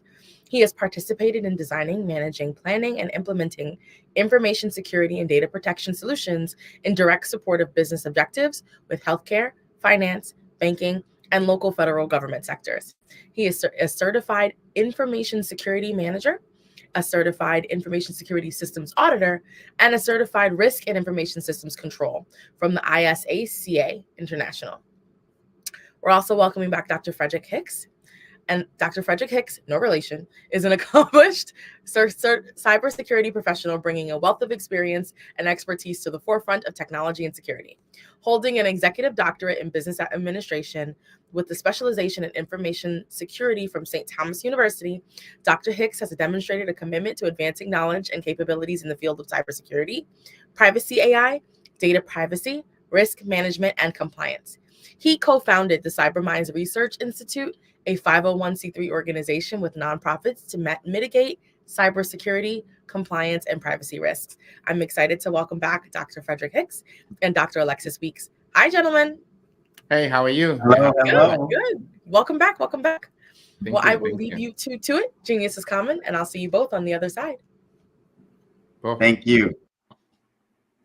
Dr. Hicks. So, Dr. Weeks, we're back.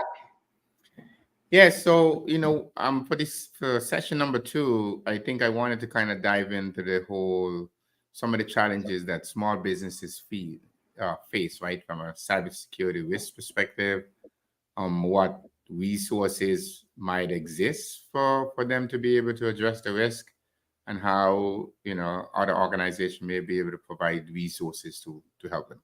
What are your thoughts? Perfect. Every morning we pass by a ton of small businesses on our way to work.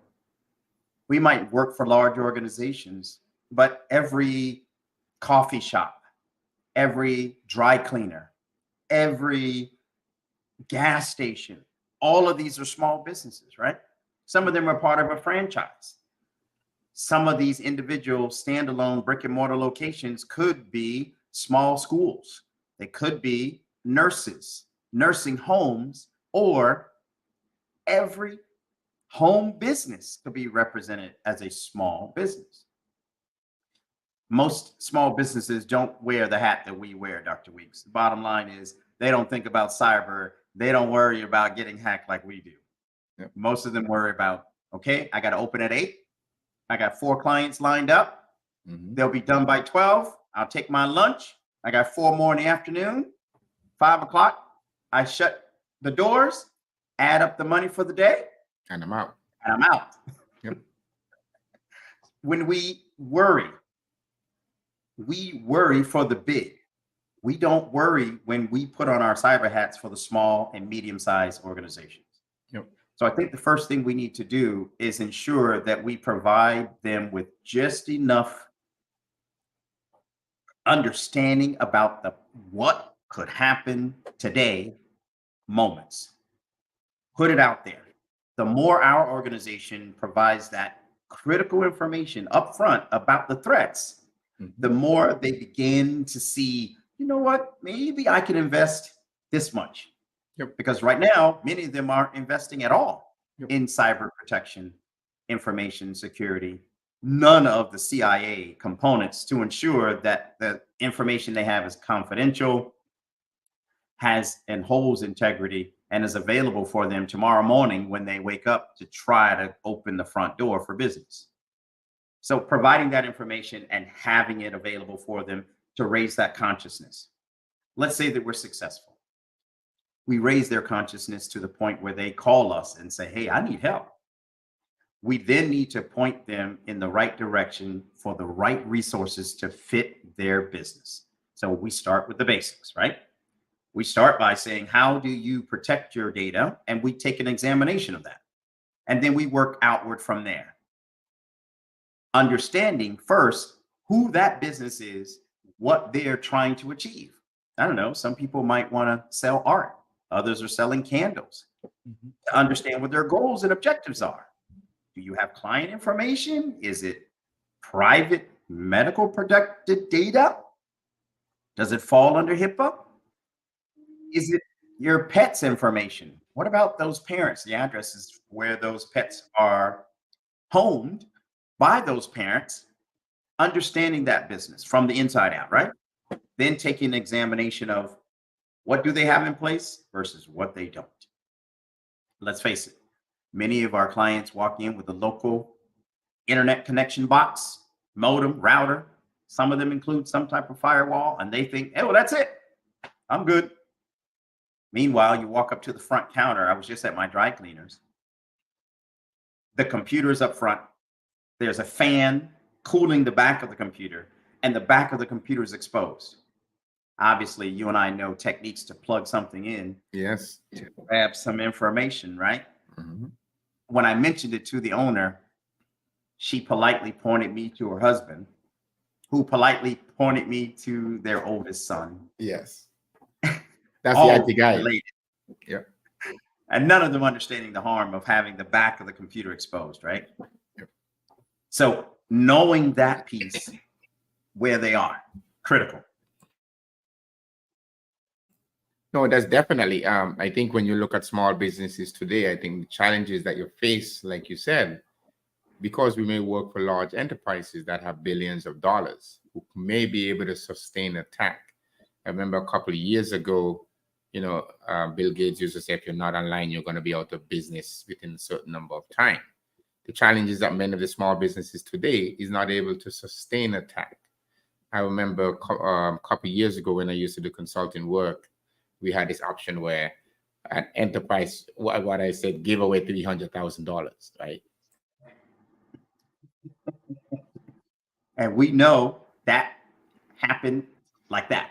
Yes, because there was not control to be able to validate. Like, imagine you're working in your enterprise and you get a request to say, hey, Dr. Hicks, I'm out at the golf course.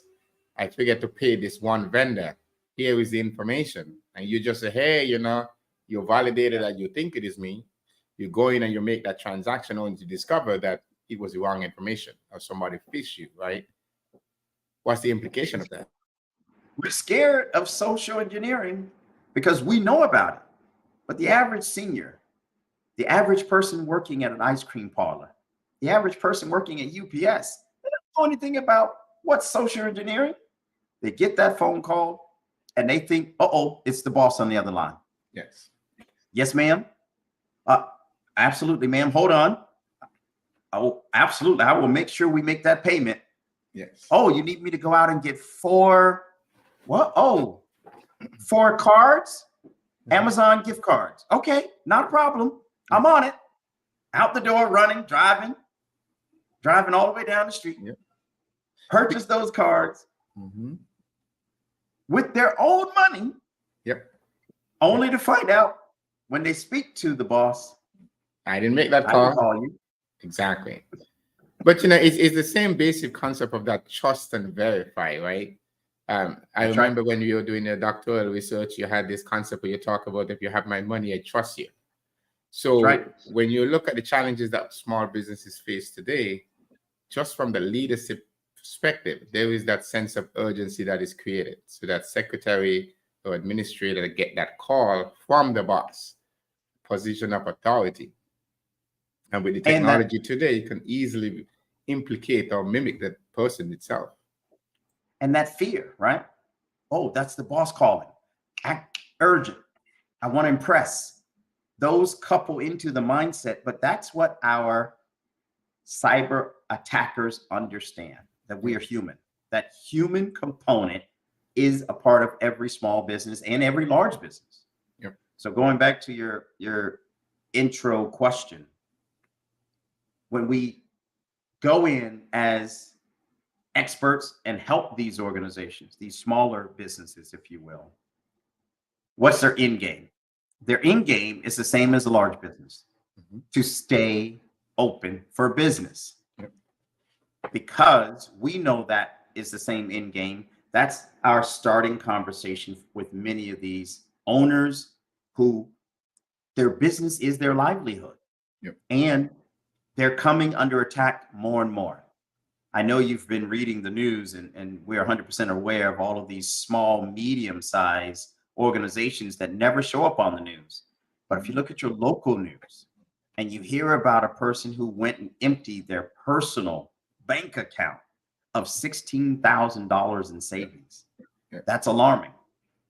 One of our colleagues, Dr. Joseph, who couldn't be here this evening, the distinguished Dr. Joseph, if you will, called us earlier to inform us via our WhatsApp about just this very scenario.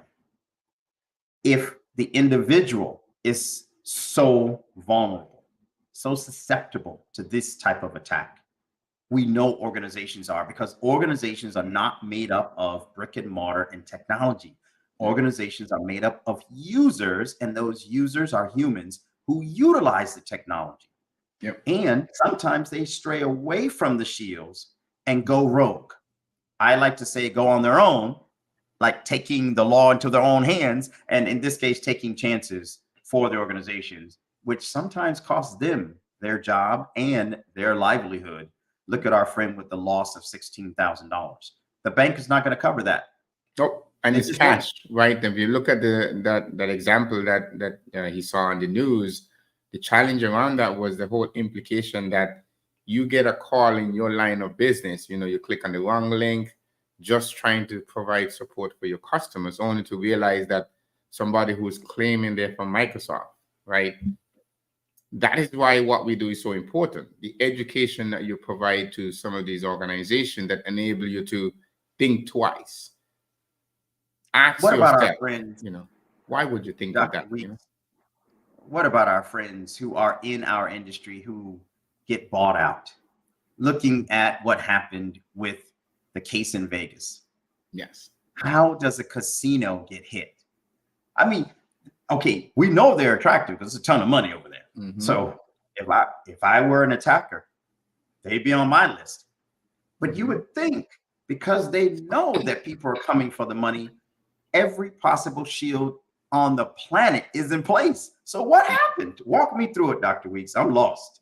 If you based on public information, right? When you look at the system that was hit, in this day and age, many organizations have loyalty programs, right? And within these loyalty programs, there is multiple data identifiers that's associated with you. I think you mentioned it in the last session, where in this day and age, to get a free credit card, if you remember back in the day in college, you get a t-shirt just to fill out the application, right? It doesn't matter whether you're going to apply, whether you're going to get the credit card or not. We were like poor kids in college. So a free t-shirt was a big thing when we were not worrying about protecting our credit.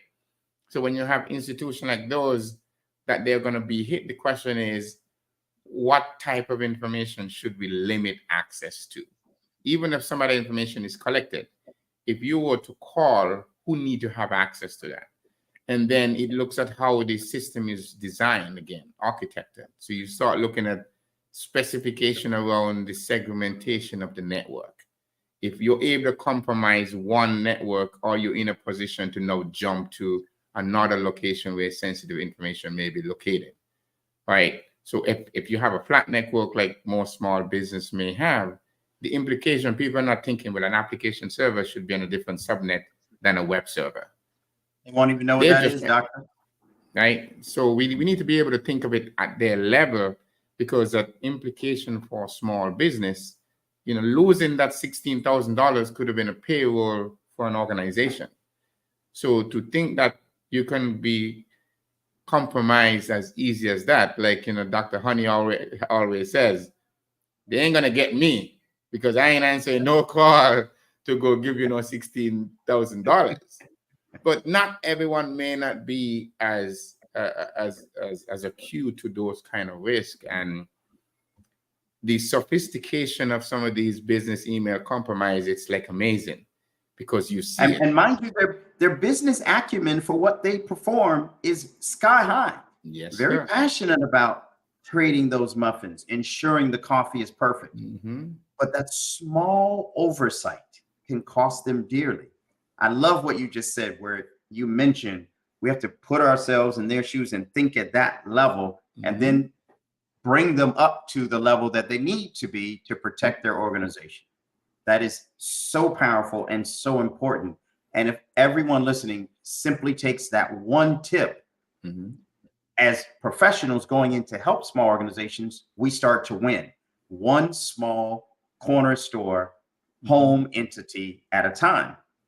Dr. Weeks, how do I protect if I am a business that floats? We all know that our friends show up and they set up shop temporarily. They are out there, and literally it's like selling products from a booth at a fair. How do they protect themselves when they have that square box sitting in front of them and clients come up, swipe their debit card, swipe their credit card, and they take that $18 transaction, that $22 transaction? How can they protect themselves? But you got to be careful. One of the things that you want to start looking at, there was this concern about using plastic, right? Credit cards in that sense. Some places that you go, you need to have cash. You need to always have that backup $20 or $50 in your wallet or in your purse to be able to make those transactions. The challenge that you face today is when we become a digitized society, many people are not walking around with those kind of things. You can't hack you can get a fake $100 bill, but the likelihood of you being able to get compromised beyond that money is a lot smaller. One of the things we always recommend is, if you're going to be using your card, definitely don't use your credit card, your debit card in certain places. We even hear it from some gas stations and other things, because they can have skimmers and small little things in those environments. The use of a credit card at least provides some level of protection. I think, to the best of my knowledge, I think there is an obligation of like $50 or a small amount for which you may be able to be obligated. What you get when a user start using more of their debit card or their bank card, that money is gone. And once the money is gone, it takes a longer time to go back and explain to the bank, right, why you're doing that. Like, I remember recently, I went to my credit union and I was taking out some money to transfer from one account to the next. And the lady actually gave me a paper that inquire, or you pulling money out, let's say it was like $5,000 or something. When you pull it out, they start asking you, am I using that money? Are you doing it for a scam? Did somebody doing it for something you purchased? Did somebody ask you? Which I thought was interesting. Well, as a privacy guy, I had to read the document that she was asking me to sign, but she was asking me to sign that I am sure that I'm taking this out for a legitimate purpose. More than likely an attorney who indicate to them that in order to protect the institution and not be liable, if you come back and say that you took it out because you was being scammed, they won't cover that cost.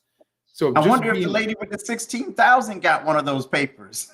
Well, you would think if she take that much money out of her out of her account. And the challenge with that is not only did she take the money, she actually had to go put it in another ATM machine that did crypto. So the ability to chase that was a little challenging. So like I always say, even if you have a small business and somebody call you, like I get called on my phone all the time. If I don't recognize the number, I may just pick it up. I don't even say hello. That's right. Because through the automated system, they're waiting for you to say hello. There's even scams now where they're waiting, can you hear me? For you to say yes, so they can capture Fred Hicks saying yes. So if they call your account and some of those ones where you have voice activated services, no, that itself can be compromised, right? So small business today definitely have to be on guard. You have to look out for those different things.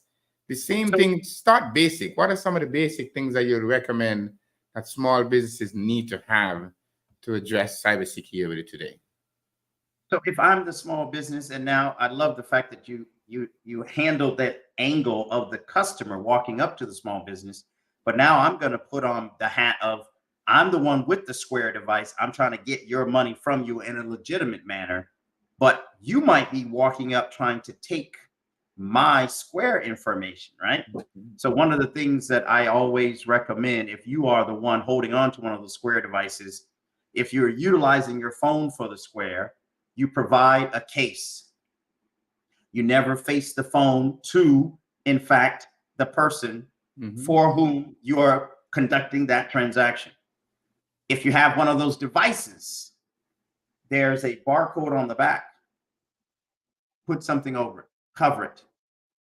Further, for every single transaction that occurs, if there's any anomaly, I mean, anything out of the norm that pops up on your screen, it could be a red flag that someone is attempting to interface with your tablet or your device. If that's the case, immediately turn it off, cancel the transaction. Don't click, don't touch anything. Just turn the device off and simply ask for cash. If the person says, I don't have any cash, I'm sorry, my system is down. Surely enough, that person will venture down the fairway. They'll be on their way going to get some kind of turkey leg or something, and you're good to restart your device, find out what happened, and contact Square by you calling, not having someone call you, and confirm the last transaction was in fact handled. But now we're in the holiday period, right? You're now getting stuff that's coming into your mailbox that looks like it's from Amazon. I saw one yesterday that looked like it was from UPS. Or like I get a WhatsApp that says, I was trying to deliver a package to you and I was not able to get you. I'm like, how the hell is WhatsApp? How is Amazon contacting me on WhatsApp to tell me that they tried to deliver a package? So these are the things that certain times of the year, there is heightened concern for small businesses, transactions with fake returns just to get into your account, right? Now is not the time to start venturing into, I'm going to visit a new website, or, I wonder if that client really received that package. Let me call the number back. Now is not the time to do that. Now it's the holidays. Don't do it. And don't fall for, here's the transaction. Here's the receipt. Need you to confirm the receipt number. No, don't do any of those. Resist, resist, resist. Please, please, as a small business owner, Bank of America, Wells Fargo, Citibank, I don't care what the bank is, TD Bank, none of them are going to call you to confirm your business accounts transaction. Don't you like that information, Dr. Hicks? Just imagine getting a call that says, hey, I'm calling from Citibank and I want you to verify your information. And I'm like, but I didn't call you. I said, whatever you have is correct. They're like, no, we want to make sure that you are who you are. I'm like, okay, then let me call the number at the back of my card, right? Get into a concerted effort where you continuously try to protect your data. Do not share your information with anyone that don't need to have it, right? So we always try to tell our clients that every single time, and it's just like basic things. If you were going to protect your house, you would make sure, like, if I know you like nice watches, right? Right. So if I was to come to your house, I shouldn't expect your nice watches just sitting on the counter. I would expect that is inside of a nice watch case, and that may be locked away, and the expensive ones is always about the layer defense. Small businesses are no different. if you have a small business and you have individuals that work for you, maybe you set up a level of authorization, right? If somebody needs to be able to make a purchase and it's $1,000, that person in the office can make it. If it needs to be $5,000, that needs to go. If it's $10,000, you definitely know that Dr. Joseph is not going to let you get $10,000 from him. So he's going to make sure that you need to be double and triple checked. So from a small business perspective, there's so many resources that's available. SBA have information. There is information and fishing and so many organizations that provide training and education. And if you're working in that digitization world, you have to be thinking about that. That's the awareness piece, doctor. You talk about those components that make up that framework that when you wake up and you're in the business, your head needs to be in the game too. Yep. You have to think, wait a minute, I'm going to sell this person some of my merchandise, but why are they here? Are they really here to buy the merchandise? Or are they trying to take the whole store? Because taking the database of all of your clients' information is taking the whole store. That is because correct. now I don't have to come in and take all the jewelry. Yep. Those days are over. I need the list of the people who bought the jewelry from you because I know they have more money to buy more, and I need to just take my chances setting up my own little artificial intelligence to call them in robo style and steal all their information. But Dr. Hicks, I'm going to give your business $200. All I need to know is the list of all of your customers that I can send them a $5 coupon. And I may include something from your store. Why would you not want to share that information for $200? Not today. Right? But you definitely need to consider that, right? So those are the things that small businesses really need to be mindful of today, because small businesses are very good at what they do. Sometimes they're so concerned about the opportunity to deliver great services, small little things that you don't mistaken. You get a call, you think it's the bank, or you just made a transaction to try to do some services, then all of a sudden you get an email. Is it related? It could just be random. But somehow you thought, man, maybe this is the bank because it looks so legitimate. You know, and they say, hey, we just saw some transaction on your credit statement or your bank statement that we just want to verify that is you. Log in here, right? So you receive this official looking communication that you think is from Bank of America, only to log in and you just pass your credential to an adversary who can now log in. And then what they may do, they may log in as you, call from the bank, they can create a number that receive on your call that may look like Bank of America or may have the name Bank of America. And just by the mere fact of you saying, hey, Bank of America is calling me, I must now answer that call. So now once you take that call, you're now starting to verify information because they tricked you into thinking that that was a legitimate call from the bank. And then voila, your $16,000 is gone. Dr. Weeks, the nefarious actors do not care. Nope. They have no conscience, Yep. nor do they contemplate your circumstance after they're gone. However, many of them now think, I burned you. I can burn you again. Yep. I can burn you twice. Twice. And if you let me, I'll burn your friends 2 or 3 times. Yep. One of the questions that I'm going to hopefully we can digest a little bit here is we know that some of our businesses are in a state of flux. Yes. They're handing from one generation up to the next. Yep. Our seniors who had the business for years are handing it off to that next generation, if you will. Mm-hmm. And the target is still the senior, right? Mm-hmm. Many of our seniors who have small businesses are, as I like to put it, getting got because they're not keeping up with the modernized world in terms of all the technological twists that all of these evil actors bring to the table. What can we do as safeguards of many of the small businesses who are run by our seniors to help them? I know that we're members of Cyber Minds and we have a huge challenge ahead to protect just the average person. Can we and should we start with protecting the small business owners who are in fact seniors? Yes, and I think there is a lot of use case when we see the individuals that's being attacked, right, today or targeted. whether it's through email, phone calls. They consistently receive these emails that not only just affect them from a business, but they may get a call that says, hey, your granddaughter was in an accident. I was watching an individual who was talking to Congress on C-SPAN recently, who was in the field of investigating these kind of things and got caught, right? When the call came and said, hey, your son just had an accident. He hit a pregnant woman and they're taking her to the hospital. Sense of urgency, and they're going to arrest him. And you need to do bail.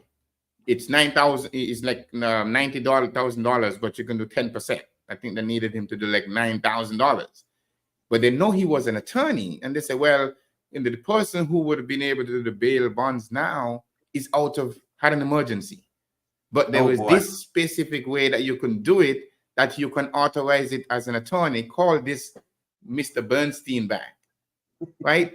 But the same thing happened with our seniors, right? Where when they're running these businesses, they've been doing this for a generation.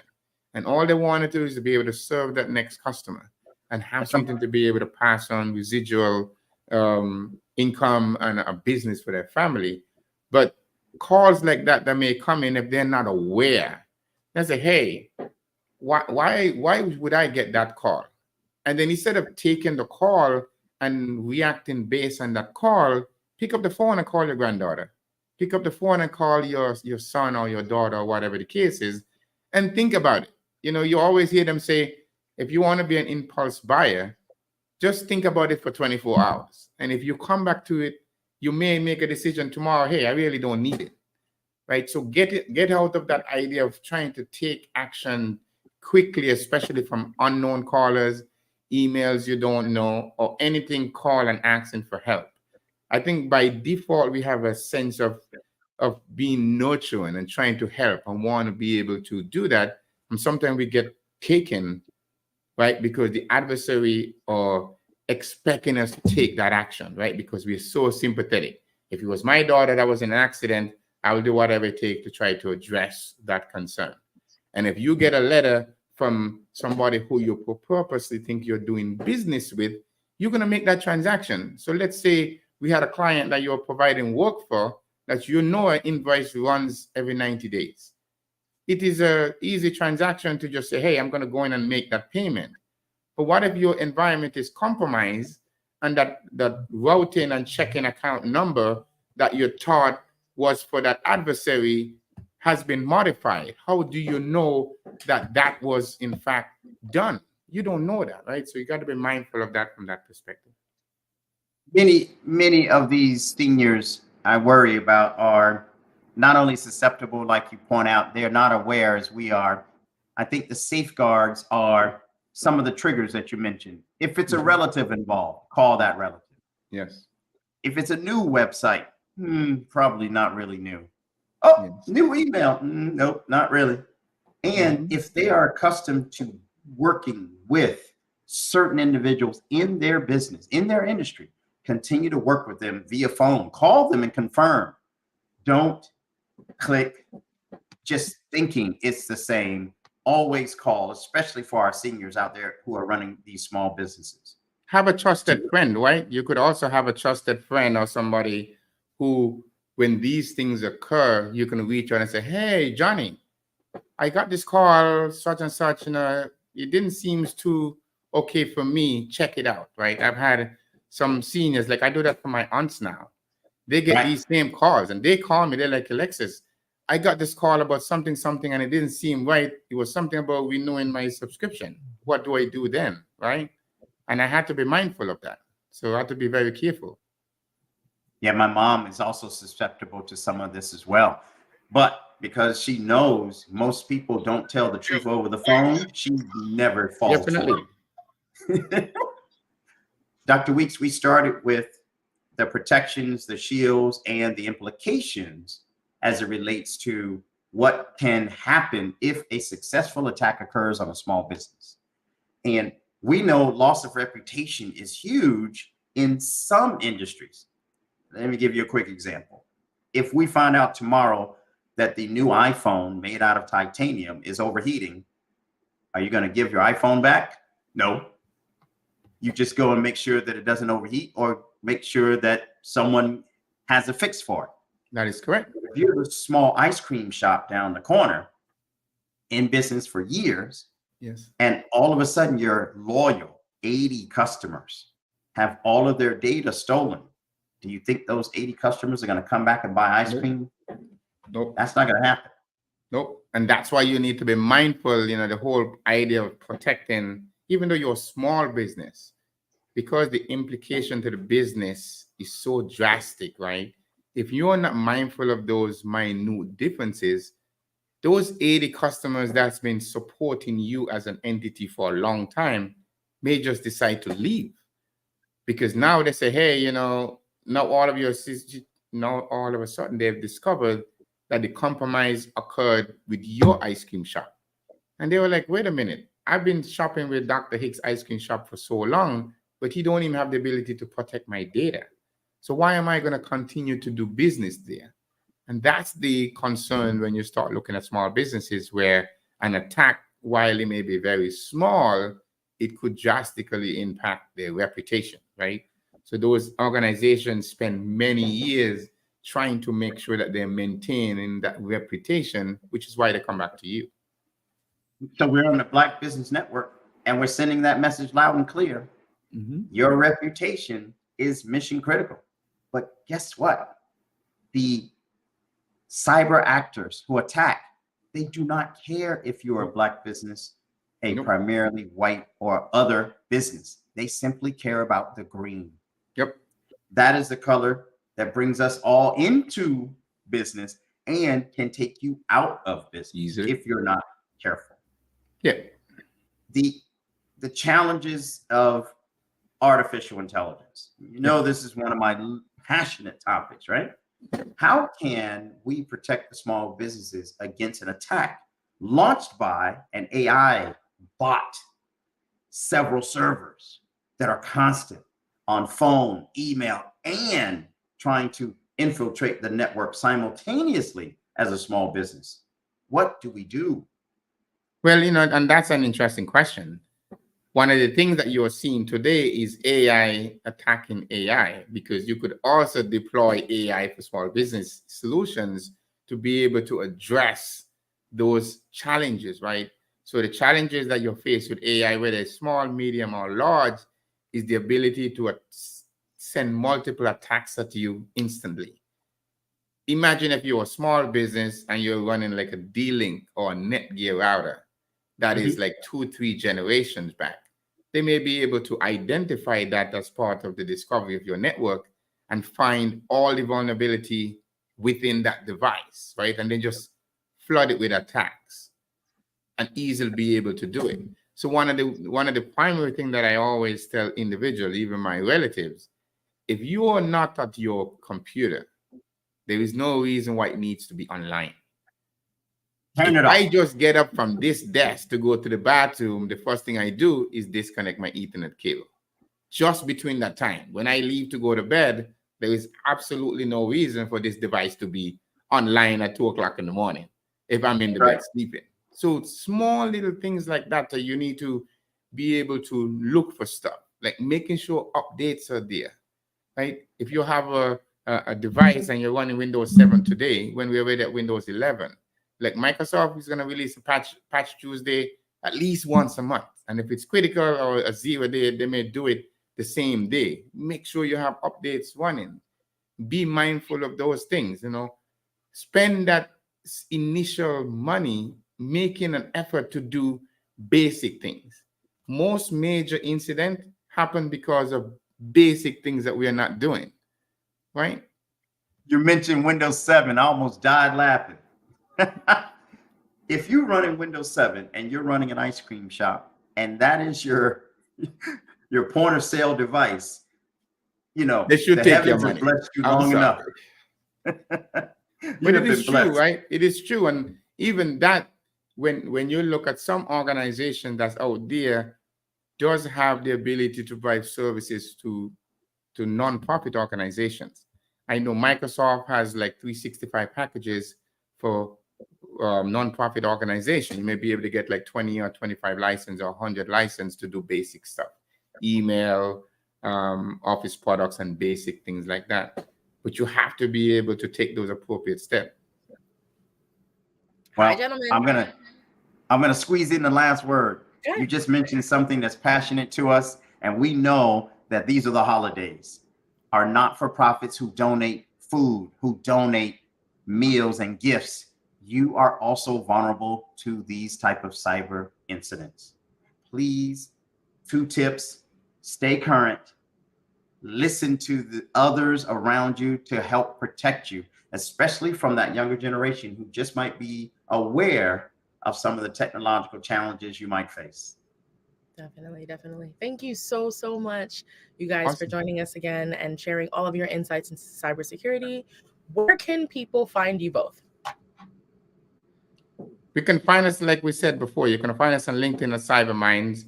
You can find me at Dr. Privacy on LinkedIn, and we are always available. You can send me an email at 8pweeks@cybermindresearch.org and be able to help. Or you can hit me, F. Hicks at CyberMinds Research, cybermindsinstitute.org. They both work.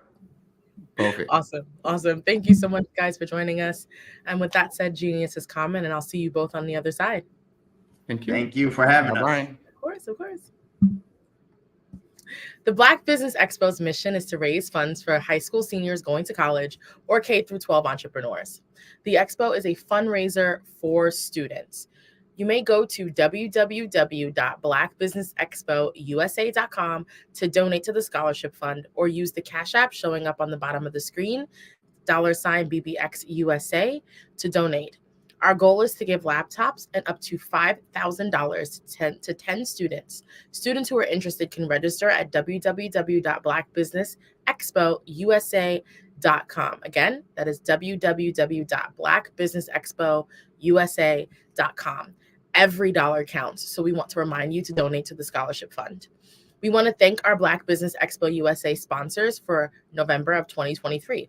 Those are NC100, Moody Capital Partners, Suede Soul, Lotus Riche Coaching and Training, The Hello LLC, the Carolina Virginia Minority Supplier Development Council, Step Management, Barbara H. Smith LLC, Marjorie McLean Foundation, Genius is Common, 5-Star BDM Media, Earth Essentials, Mullane Shania Global, Executive Women's Success Institute, The Quality Coaching Company, Superwoman Business Services, Creative Force Studios, Lee Entertainment, Artistic App Design, Black Business Expo USA, Genius is Common, and I'll see you on the other side.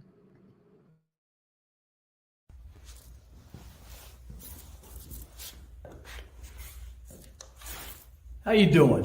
I'm Rodney Allen Rippey. Yeah, the child actor. Well, now, leading man. Some of you might remember back in the day, the Harlem Globetrotters popcorn machine. Remember that? Well, it was a Saturday morning special that would come on, and I was there with Geese and Tex and Meadowlark Lemon. Remember the show? Well, I had a great time.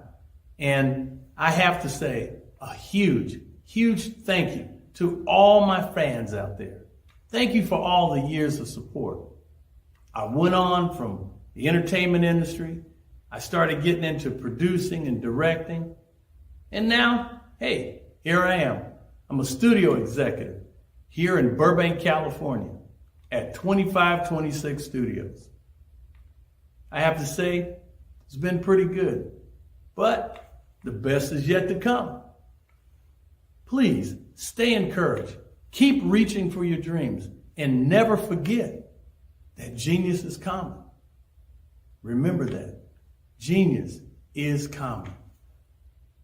No matter what anyone says to you, no matter how tough the road may get, keep striving.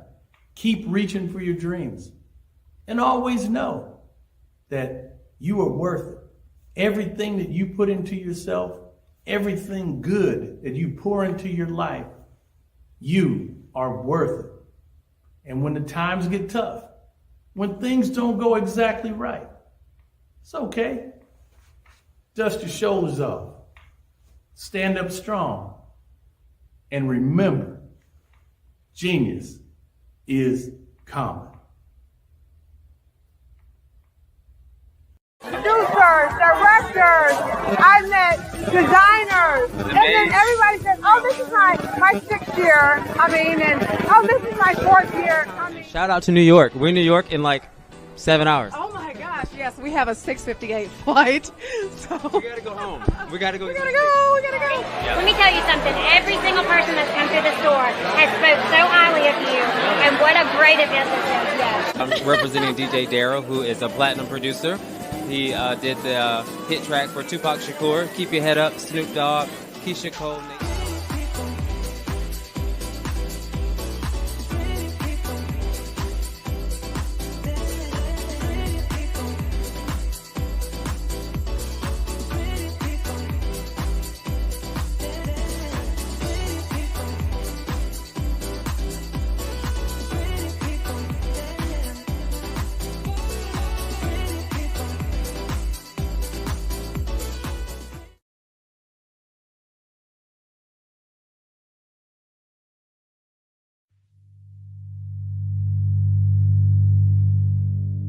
So what we have to do is when we get in the spot, we need to create some spots for us.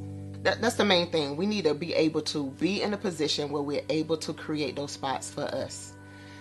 For me, being an entrepreneur, I'm not just going to get a business and then leave you sitting high and dry. If you ask me some questions about entrepreneurship, I'm going to give you as much as I received. I've seen people who made it, and then when you ask them, it's like, okay, now you have to pay me for the information, the same information I got for free. We probably in totally different cities. There's no way that we're going to bump heads or anything. We're not competing. Bring me up with you. And so I just think that whatever education that I have, then I need to be able to give that to my own as well. So create the spots. You can create the spots when you get there.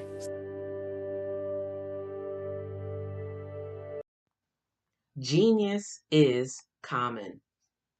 And my genius is nutritional strategy. I am Shawnee Smith, the owner and creator of Can Do Spice.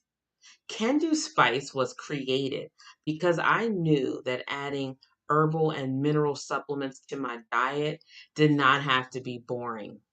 In fact, because I'm a food enthusiast, I knew I could create something flavorful and explosive that also had the benefit of adding herbal supplements such as sea moss, bladderwrack, burdock root, and black seed, just to name a few. I invite you to take this journey with me where we come together and take control of our nutritional health. It is my way of sharing my genius, the gift of flavor and the healing power of herbs to the world. What is your genius?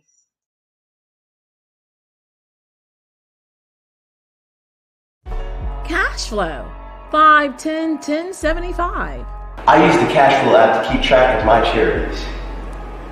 Cash flow 5, 10, 10, 75 helps you manage expenses, helps keep track of charitable giving, helps you save your money. Cash flow 5, 10, 10, 75. Download it today. Cash flow 5, 10, 10, 75 would like to wish the Cyber Bears good luck in this year's first robotics competition. Why do I do what I do? You know, my life coach asked me that a few years ago, and she said, Tony, what's your why? And I told her, and she said, girl, you've already accomplished that. Perhaps you need a new why. Hi, Tony Harris, Amy Hoydu with Say It Said Marketing, one of your students, and just wanted to say thank you, Tony Harris, for spending so much time with me and giving me that boost in my business that I so drastically needed.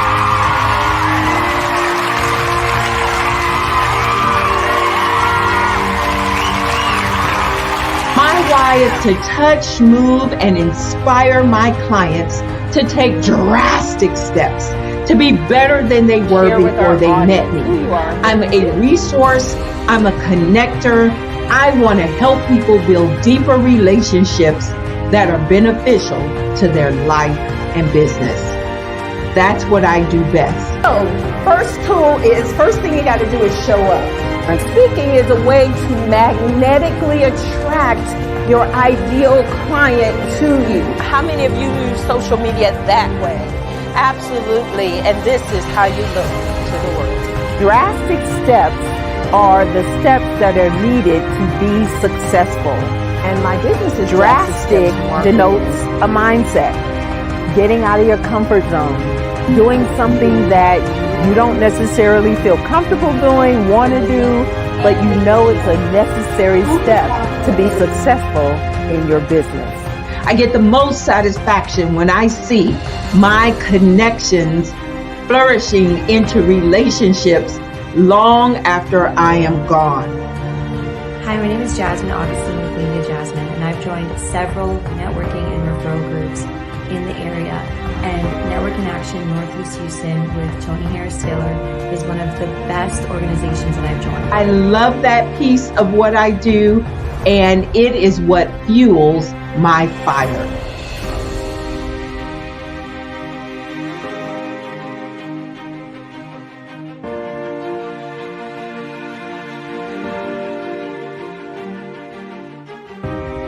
My name is Tony Harris Taylor, saying take a drastic step today for a fantastic tomorrow.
Building relationships to get you known, get you connected, and get paid.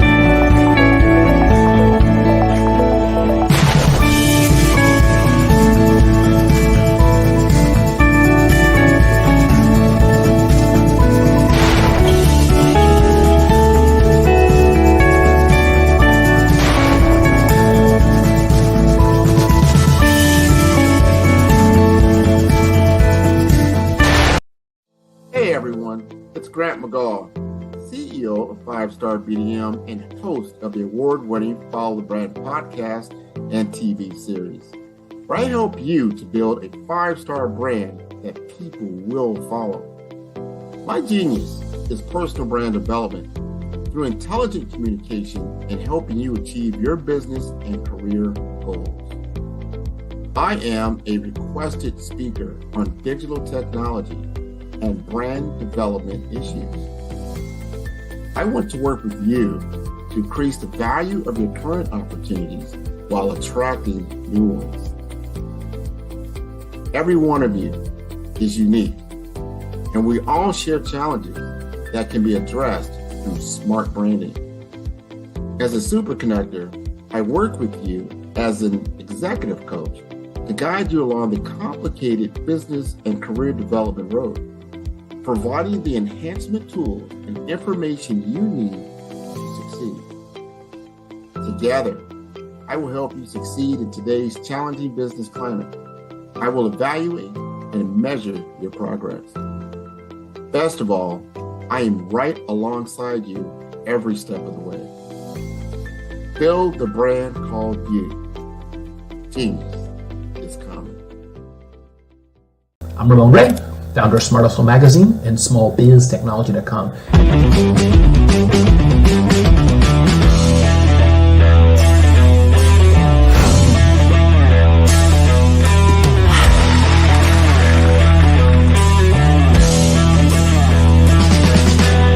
You're here today to celebrate small business success.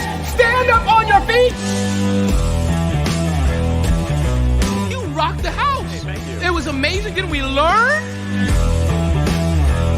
For me, success comes from failure. One thing not to do is shake somebody's hand like this.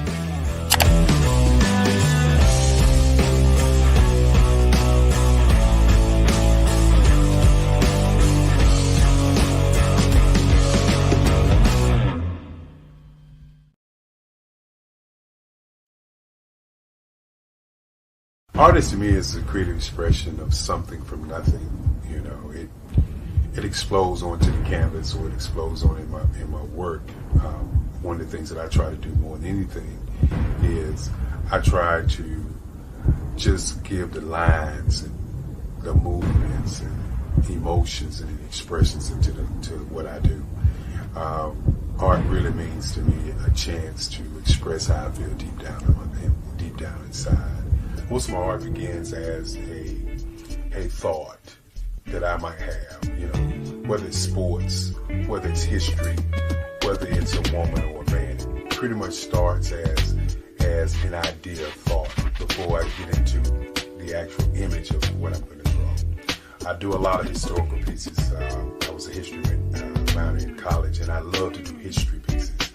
And a lot of times I'm thinking about history, and then I try to make that history impact you as you look at it. That's one of the reasons I do pictures so large. People ask me, why do I do pictures so big? And I tell them, I want the piece to impact them as they're looking at it, to kind of dominate them, dominate their space. And most of my pieces I try to do off page. I don't try to do anything that's going to be in those four corners or in a square. And I want your imagination to be a part of the piece that you're looking at.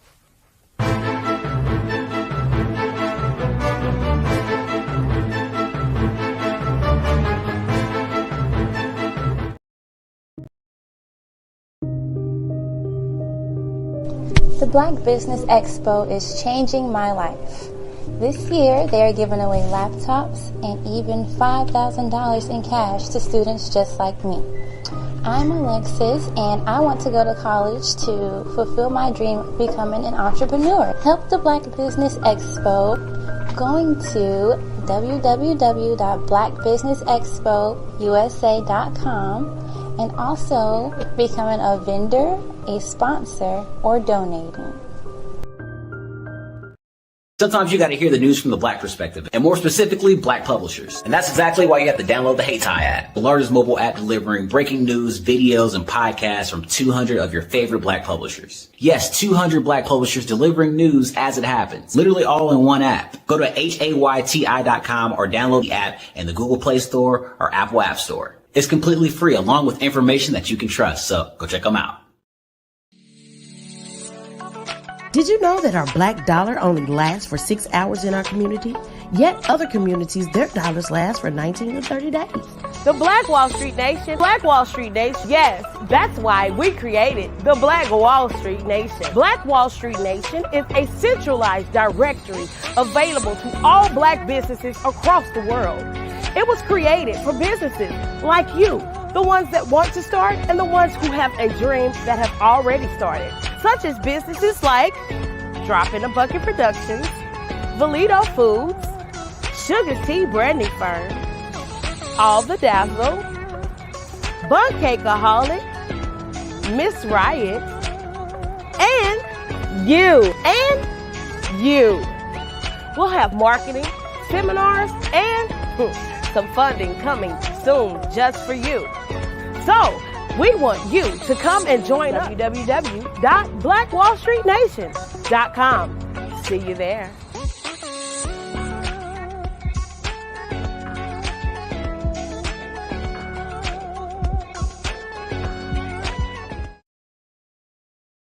I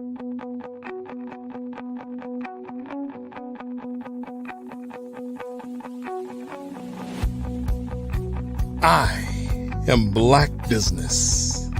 From the moment I wake until the time I sleep. Yes, I am Black business.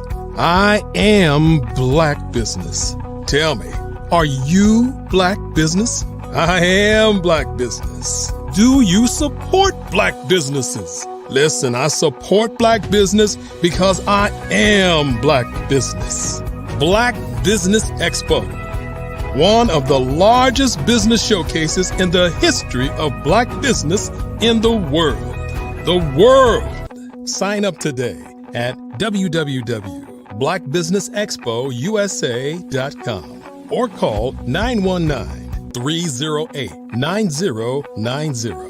I am Black business.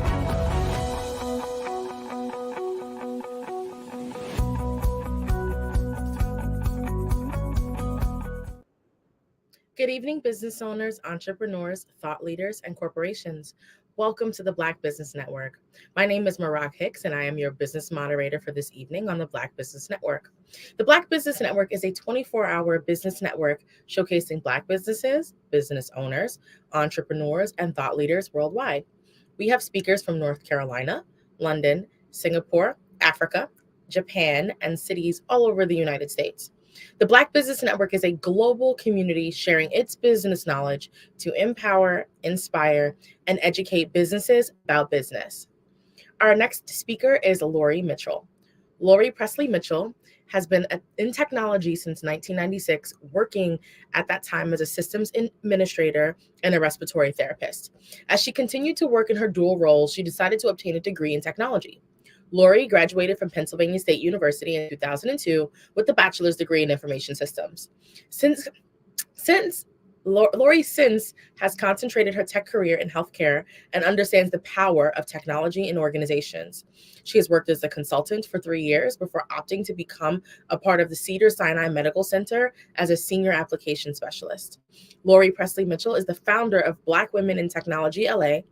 As a newcomer to the Los Angeles technology community, Lori noticed a lack of participation by women of color.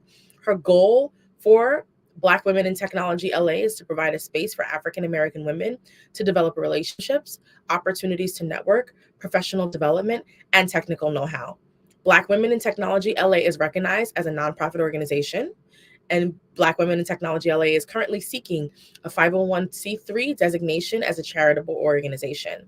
I now present to you Lori Mitchell. Hi, Lori. Hello. Hello. How are you? I'm fine. How are you? I'm doing well. Thank you so much for joining us this evening.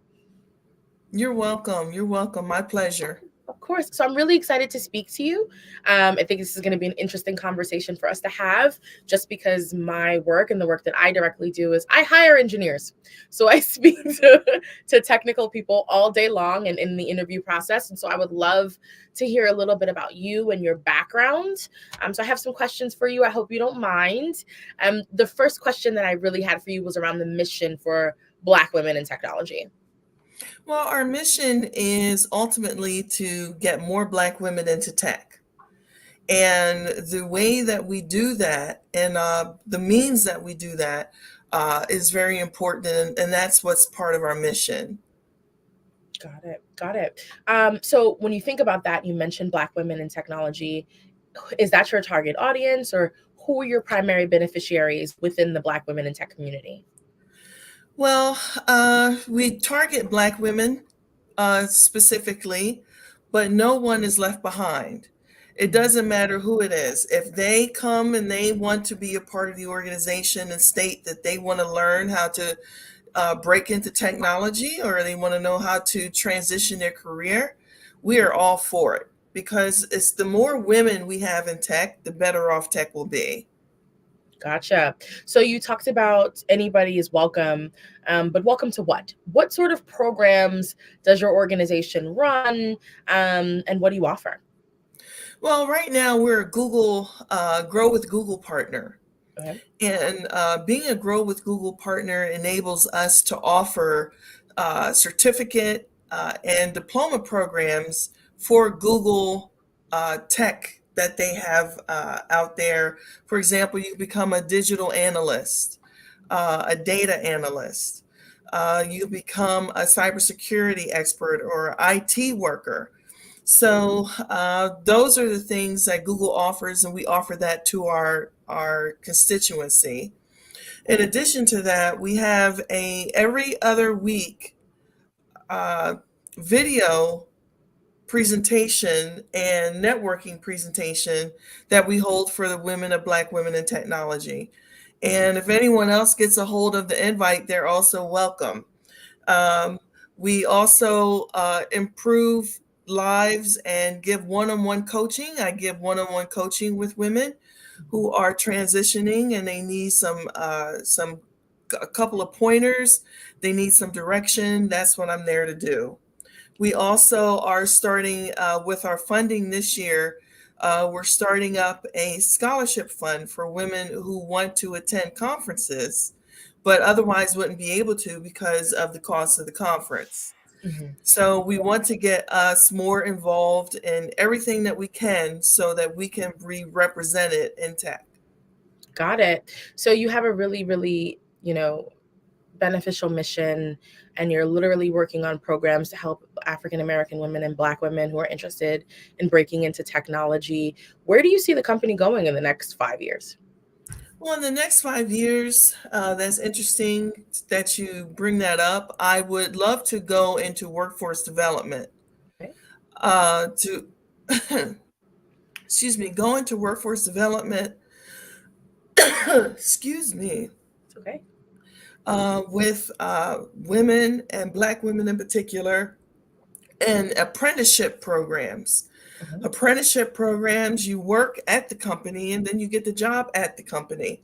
I would love to make sure that we get involved in that, to be able to direct women to those types of programs so that they can become gainfully employed. Becoming gainfully employed in technology changes your life. It changes your life because it changes your economic bottom line. So we want to make sure that we get more of us into tech so we can increase ourselves economically. That makes a lot of sense. Let's talk a little bit about partnerships and collaborations, because you did just kind of mention how you're hoping to get to a space where you can do apprenticeships and new grad and internship programs with partners. What are some of the partners that you're currently working with, or do you collaborate with other tech companies or institutions at the moment? We do collaborate. Right now, we're a Microsoft partner. Like I said, we're a Grow with Google partner, and we're looking for more sponsors and partners. So if there's anybody out there that wants to be, a partner with Black women in tech, I'm all for it. All you got to do is just let me know. Awesome. So with that, a company who would love to partner with you really wants to hear a success story. So tell me or share a success story or a significant impact that your organization has had on Black women in technology. Well, there's one woman that comes to mind. She's now on my board. She started not in tech at all, no tech at all, but with a desire in tech. And now, besides being on our board, she is a digital tech wonder. She got in tech. She took programming through Udacity and got a diploma and certificate, and has been able to start her own company. She works as a consultant. She's really blossomed as a woman in tech, and I couldn't be more proud of her. That's amazing. That's amazing. So let's address a bit of an issue. So we know that there is a disparity in the number of African American women who find themselves in the technology industry. What are some of the things that you're noticing that is showing to be a blocker for more Black women to get into the industry? And what are some things that companies can do directly to make sure that they're increasing more visibility or allowing more Black applicants into their processes? I think one of the things, because I look at myself, I've been in technology for over 20 years, and the highest position that I've had so far is a director, which is fine with me. I now work as a senior analyst, but one of the issues is everybody knows it as imposter syndrome. And being there and not believing you should be there. That is the issue. And I think if more women, us as women, if we could combat that imposter syndrome, we could see ourselves into better places. For example, in the boardroom, in higher levels of tech in our several departments. We could be in those places if we could just let go of that. And not being able to articulate, not that there's a problem with their speech or anything, but being able to articulate what we want in a position. For example, we won't go for positions that we are not 100% qualified for. Definitely. And that's it. I have to be 100% qualified for that. Where a man will go for the position, not know everything about those things that are required, apply for the job and get it. We have to stop being so perfect, thinking we have to be perfect to get a position. And that goes for Black women as well. We look at things from the outside and we start to feel uncomfortable. I'm the only Black woman in my department. And that's not the first time that's happened to me. So I'm used to it by now. But someone who's just starting might feel uncomfortable about it. Well, one thing I could say to that is, if you look at things, I'm thinking of the word, if you look at things circumspectly, you'll be able to pay attention to the surroundings. You'll be able to pay attention to what the organization is about. You'll be able to pay attention to how you can move up in the organization instead of that little impediment of just being around someone who doesn't look like you. And we also need to make sure we pull one another up. Yeah. We need to be able to say, I have a friend who is in tech who would be interested in the job. We have to pull one another up and say, here, if you take this additional programming course, that'll make you more palatable to a company. We have to be able to do that for our sisters in tech. We got to be able to pull one another up. Definitely. So let's talk about challenges and obstacles for your organization. What are some of the biggest challenges your organization is facing in achieving its mission today? I think one of the biggest challenges is right now we're a virtual organization, and establishing ourselves in different locations to be able to pull those people that are really hungering and wanting to belong to a communal organization, someone that offers community. That's one of the challenges. Another challenge is always going to be making sure that we understand that there's enough room for all of us. Yeah. And one conference is one way, another conference is another way, another conference is another way. There's plenty of us to go around. Yeah. So I think when we talk about our competition with one another and these organizations, we need to look at that and be friends with one another because we're all serving the same thing. Definitely. So I'd love to hear a little bit about advice. When you think about someone who is just starting out and deciding if they want to go into the technology industry, there are so many different sectors within tech. There's data, there's mobile app development, there's cybersecurity, there's DevOps, there's you name it, back end, full stack, front end. How do you guide someone who's interested in technology? What advice can you give to that person? And what are the first 5 things that person should do? Well, the first 5 things they should do, in my opinion, they need to understand the foundation. Technology has a foundation. Everyone who's using technology in their company or their organization has someone who understands what a server is, how the networking works, how things are put together, how things connect. That's the foundation, and that's the first thing that's needed. And the Google Partner Program does have an IT support class that people can take to help them understand the foundation of technology. The next thing I would do is ask them what they're currently doing. I ask people what they're currently doing. If they tell me they're in healthcare and they're a nurse, I say, well, you're halfway there. One of the things we need to remember is subject matter experts are definitely needed in tech. It's not so much that it's about the tech, it's about what you know about the organization that the tech is supporting. Tech supports business operations. Tech is not a revenue generator. Tech supports. So what we want to do is make sure that people understand if you're a subject matter expert, you are half the battle, and they would be glad to train you to be able to understand the tech side because you know the business side.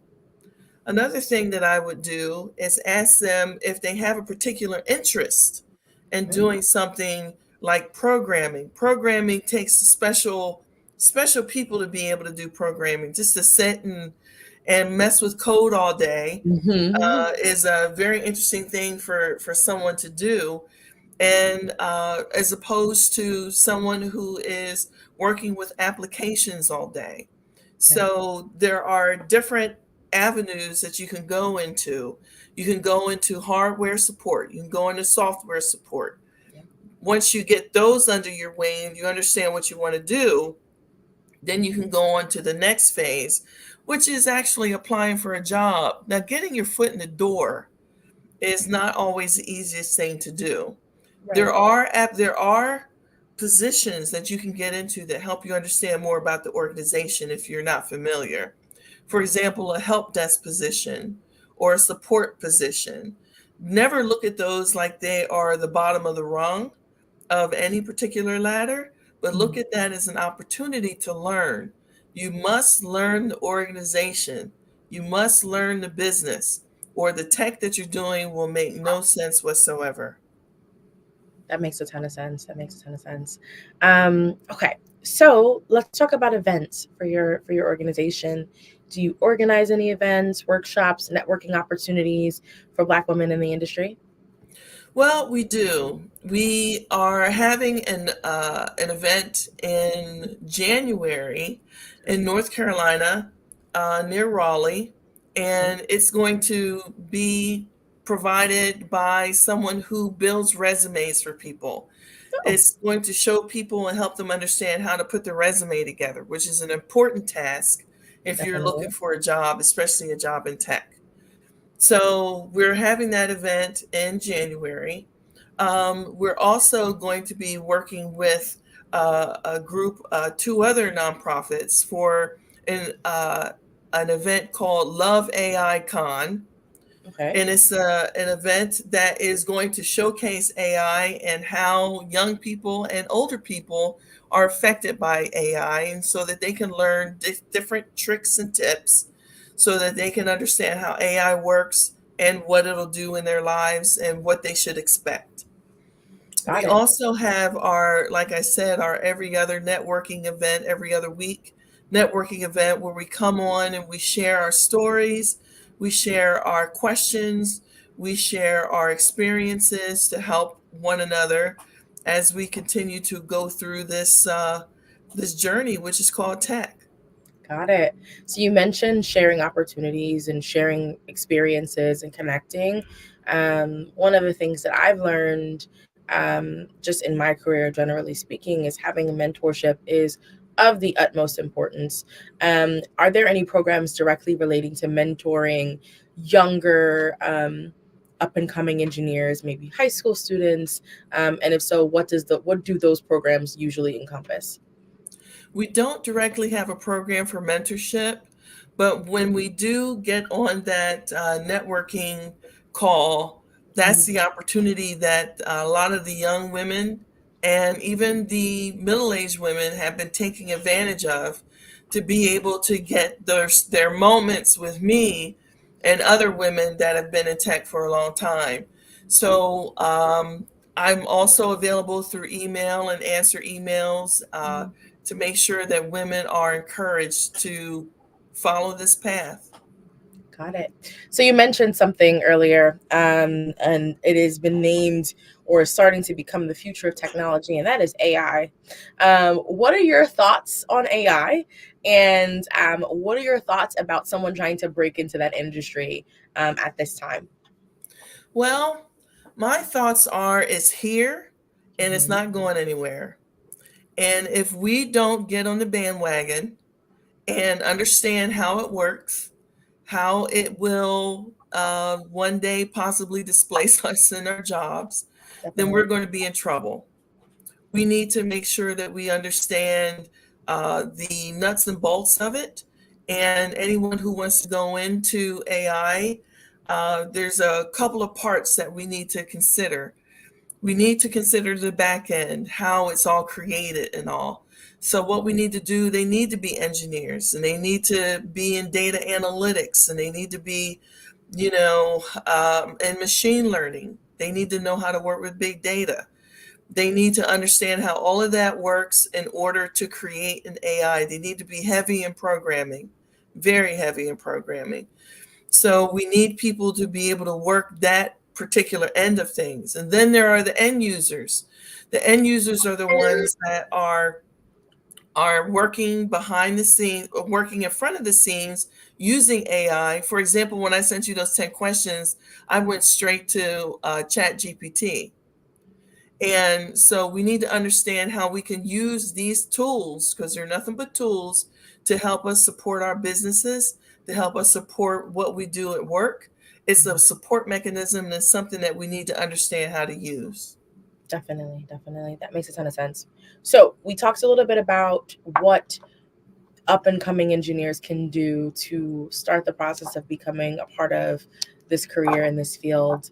I would love to talk to you about your direct background. So I took a look at your LinkedIn, and you have a wealth of knowledge, and a lot of your experience has directly been in analytics. What was it about data analytics that kind of drew you to it as a subject matter? And now that you've done it for some time, what are some of the changes that keep you inspired about staying in the field?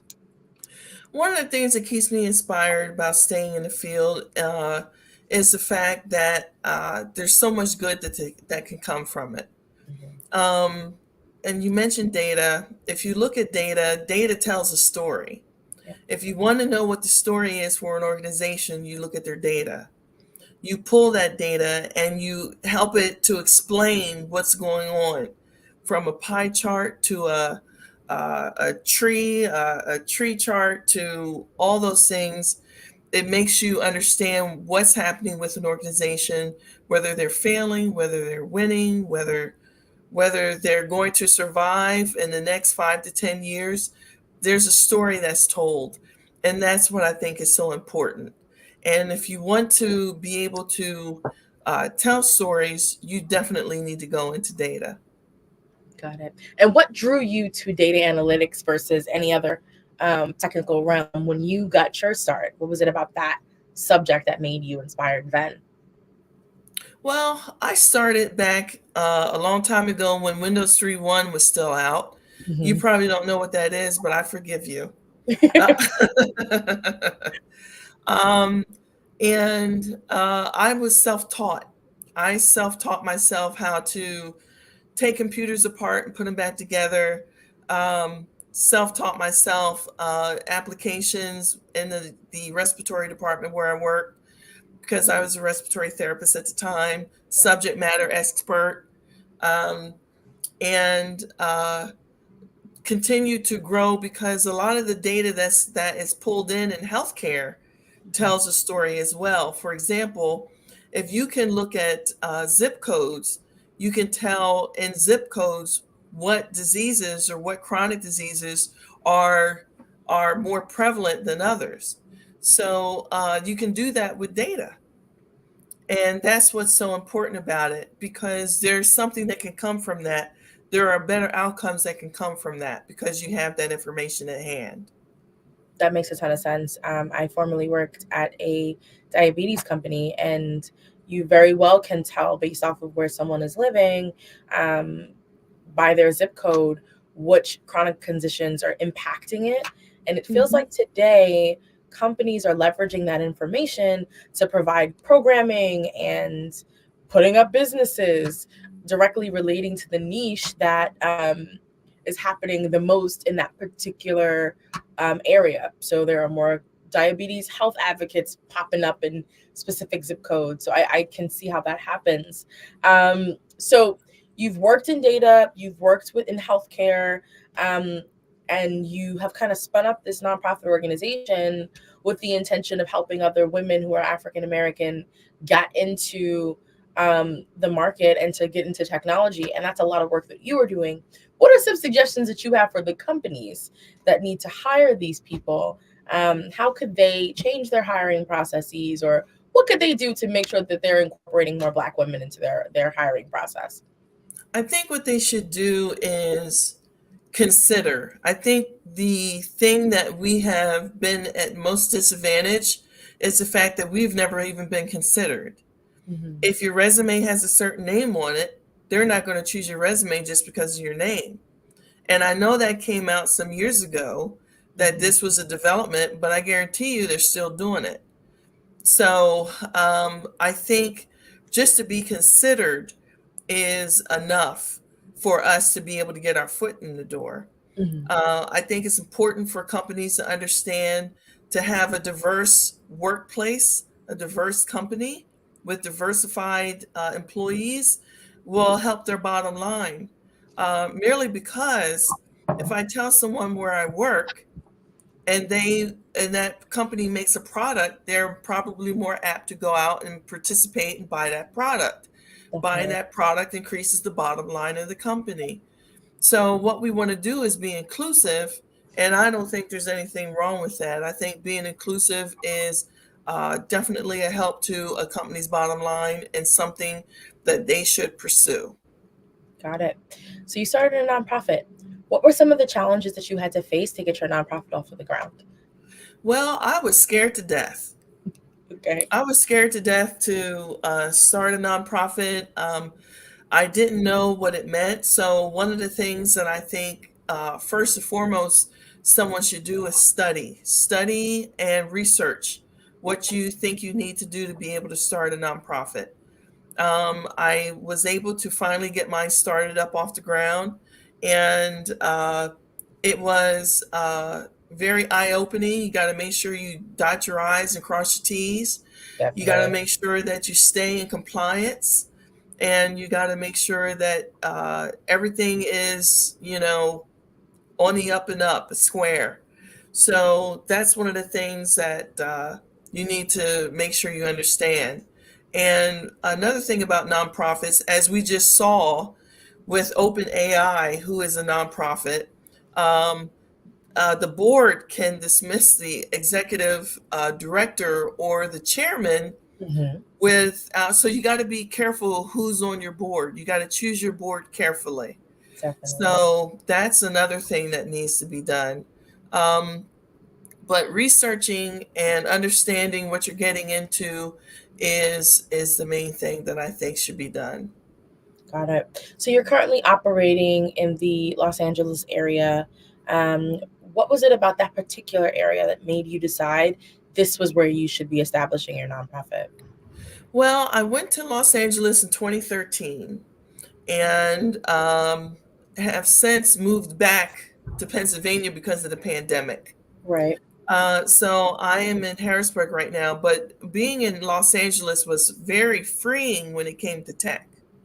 There was tech everywhere. Everywhere you went, there was a free tech event. I had never been in a place like that in my life. I got event fatigue because I was going around to everybody's event. I eventually became to be very known. They knew I was going to show up. And one of the things that was missing there, I was like, where are the Black folks at? Right. And I thought it was an opportunity that didn't need to be missed.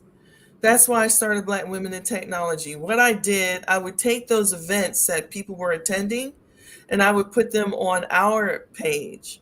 And on our meetup page, people would say, oh, okay, they're having a hackathon at this place. I think I'll sign up, because they were not going to go to that other place's site, but they would come to my site. And that's where I could get the hook in and get them in there, and we could go attend these events.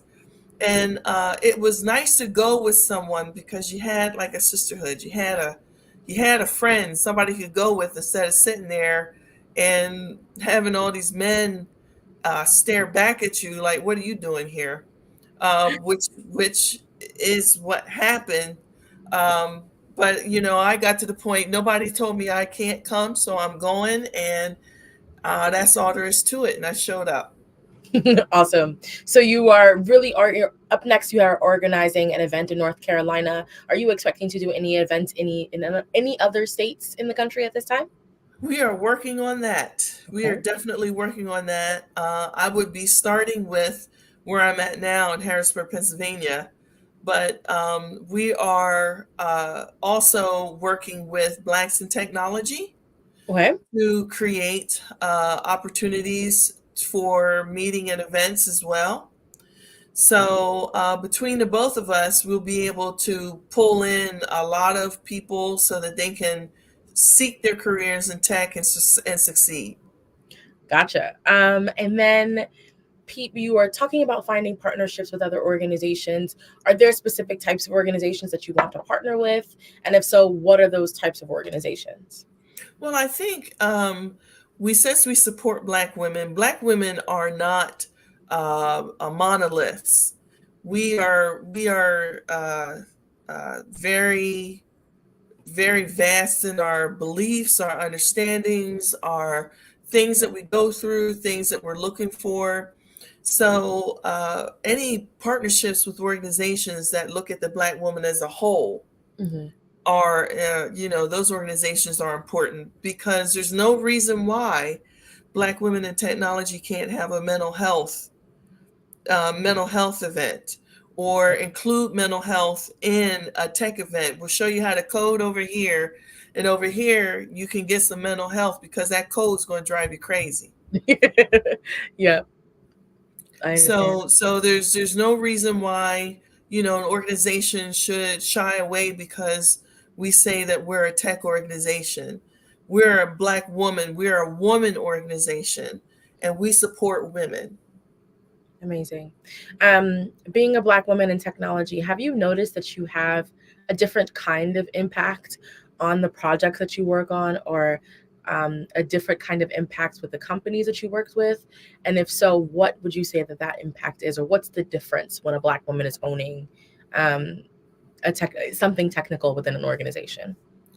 Well, I think the things that I own now for the company that I work for, I think I put my own spin on it. It's not necessarily like it's an urban spin or anything. It's just that I have experience. I have experience as a Black woman working for a company, and I think that's what's the most important thing. I think when you take everything up above the gender, the sex, and take everything above the race, it's only tech. It's only tech. And I think that's what we need to see. We need to see the tech. And that's where we would all start to get along, because we are all speaking geek.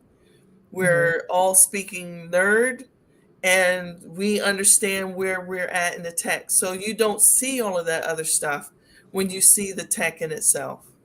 Got it. So we talked about companies that you want to partner with you. Where can those organizations reach out to you? Do you have a process for vetting organizations that you want to partner with? And what does that look like? Well, they can contact me at lori@blackwomenintech.com. And companies that want to partner, there have been a few. For example, one of our partners has offered us a career platform, and so that's up on our website right now.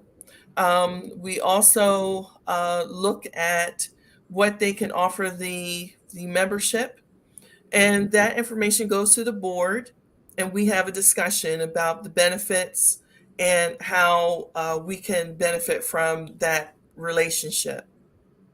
Awesome. So you have a board for your nonprofit organization, which is a requirement. Tell me a little bit about how you curated that team to make sure you had the right people sitting on your board.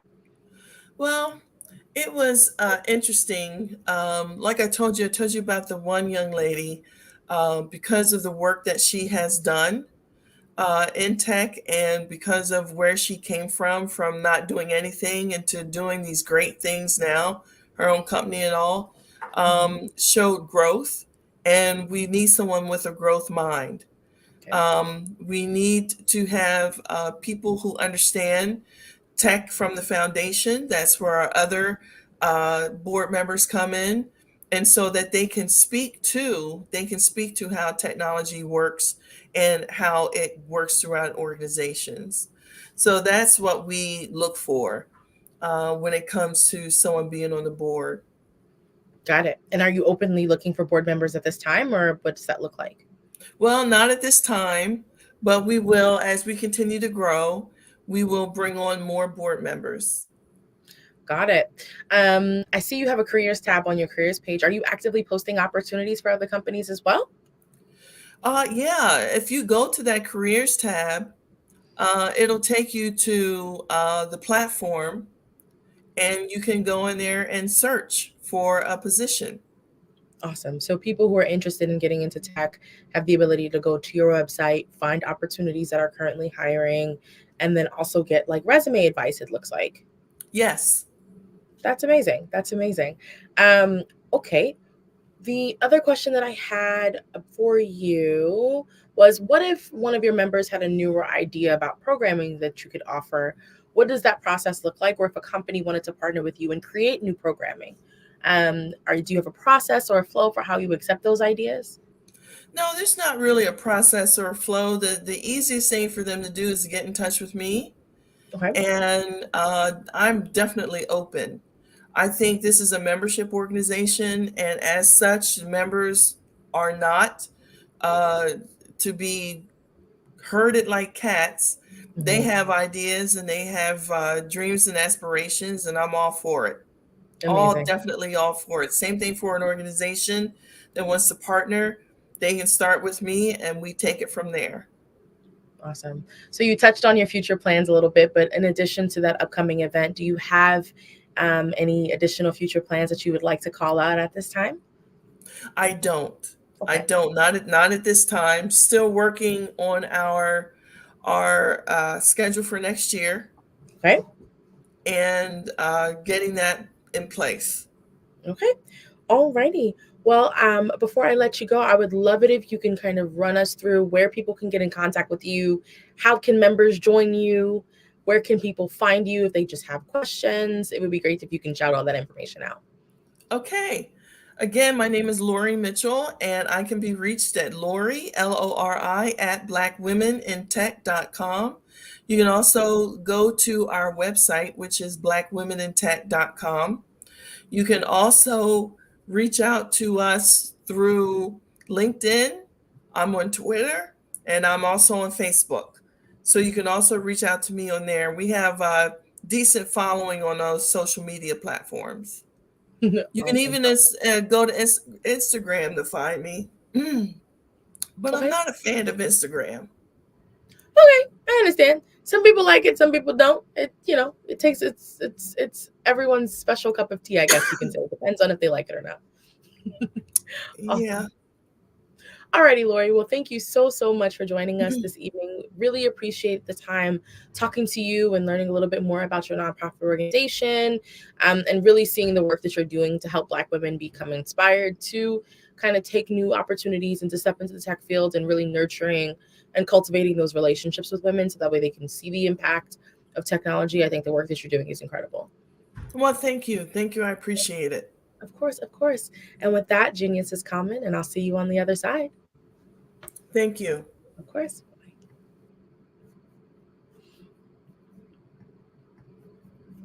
The Black Business Expo's mission is to raise funds for high school seniors going to college or K-12 entrepreneurs. The Expo is a fundraiser for students. You may go to www.blackbusinessexpousa.com to donate, or you can donate to the Cash App $BBXUSA showing on the bottom of the screen. Our goal is to give laptops and up to $5,000 to 10 students. Students who are interested can go online at www.blackbusinessexpousa.com. Every dollar counts, so we want to remind you to donate to the scholarship fund. We also want to thank our Black Business Expo USA sponsors for November of 2023. Our sponsors are NC100, Moody Capital Partners, Suede Soul, Lotus Riche Coaching and Training, The Hello LLC, Carolina Virginia Minority Supplier Development Council, Step Management, Barbara H. Smith LLC, Marjorie McLean Foundation, Genius is Common, 5-Star BDM Media, Earth Essentials, Melaine Shania Global, Executive Women's Success Institute, The Quality Coaching Company, Superwoman Business Services, Creative Force Studios, Lee Entertainment, Artistic App Design, Black Business Expo USA. And with that, Genius is Common, and I'll see you on the other side.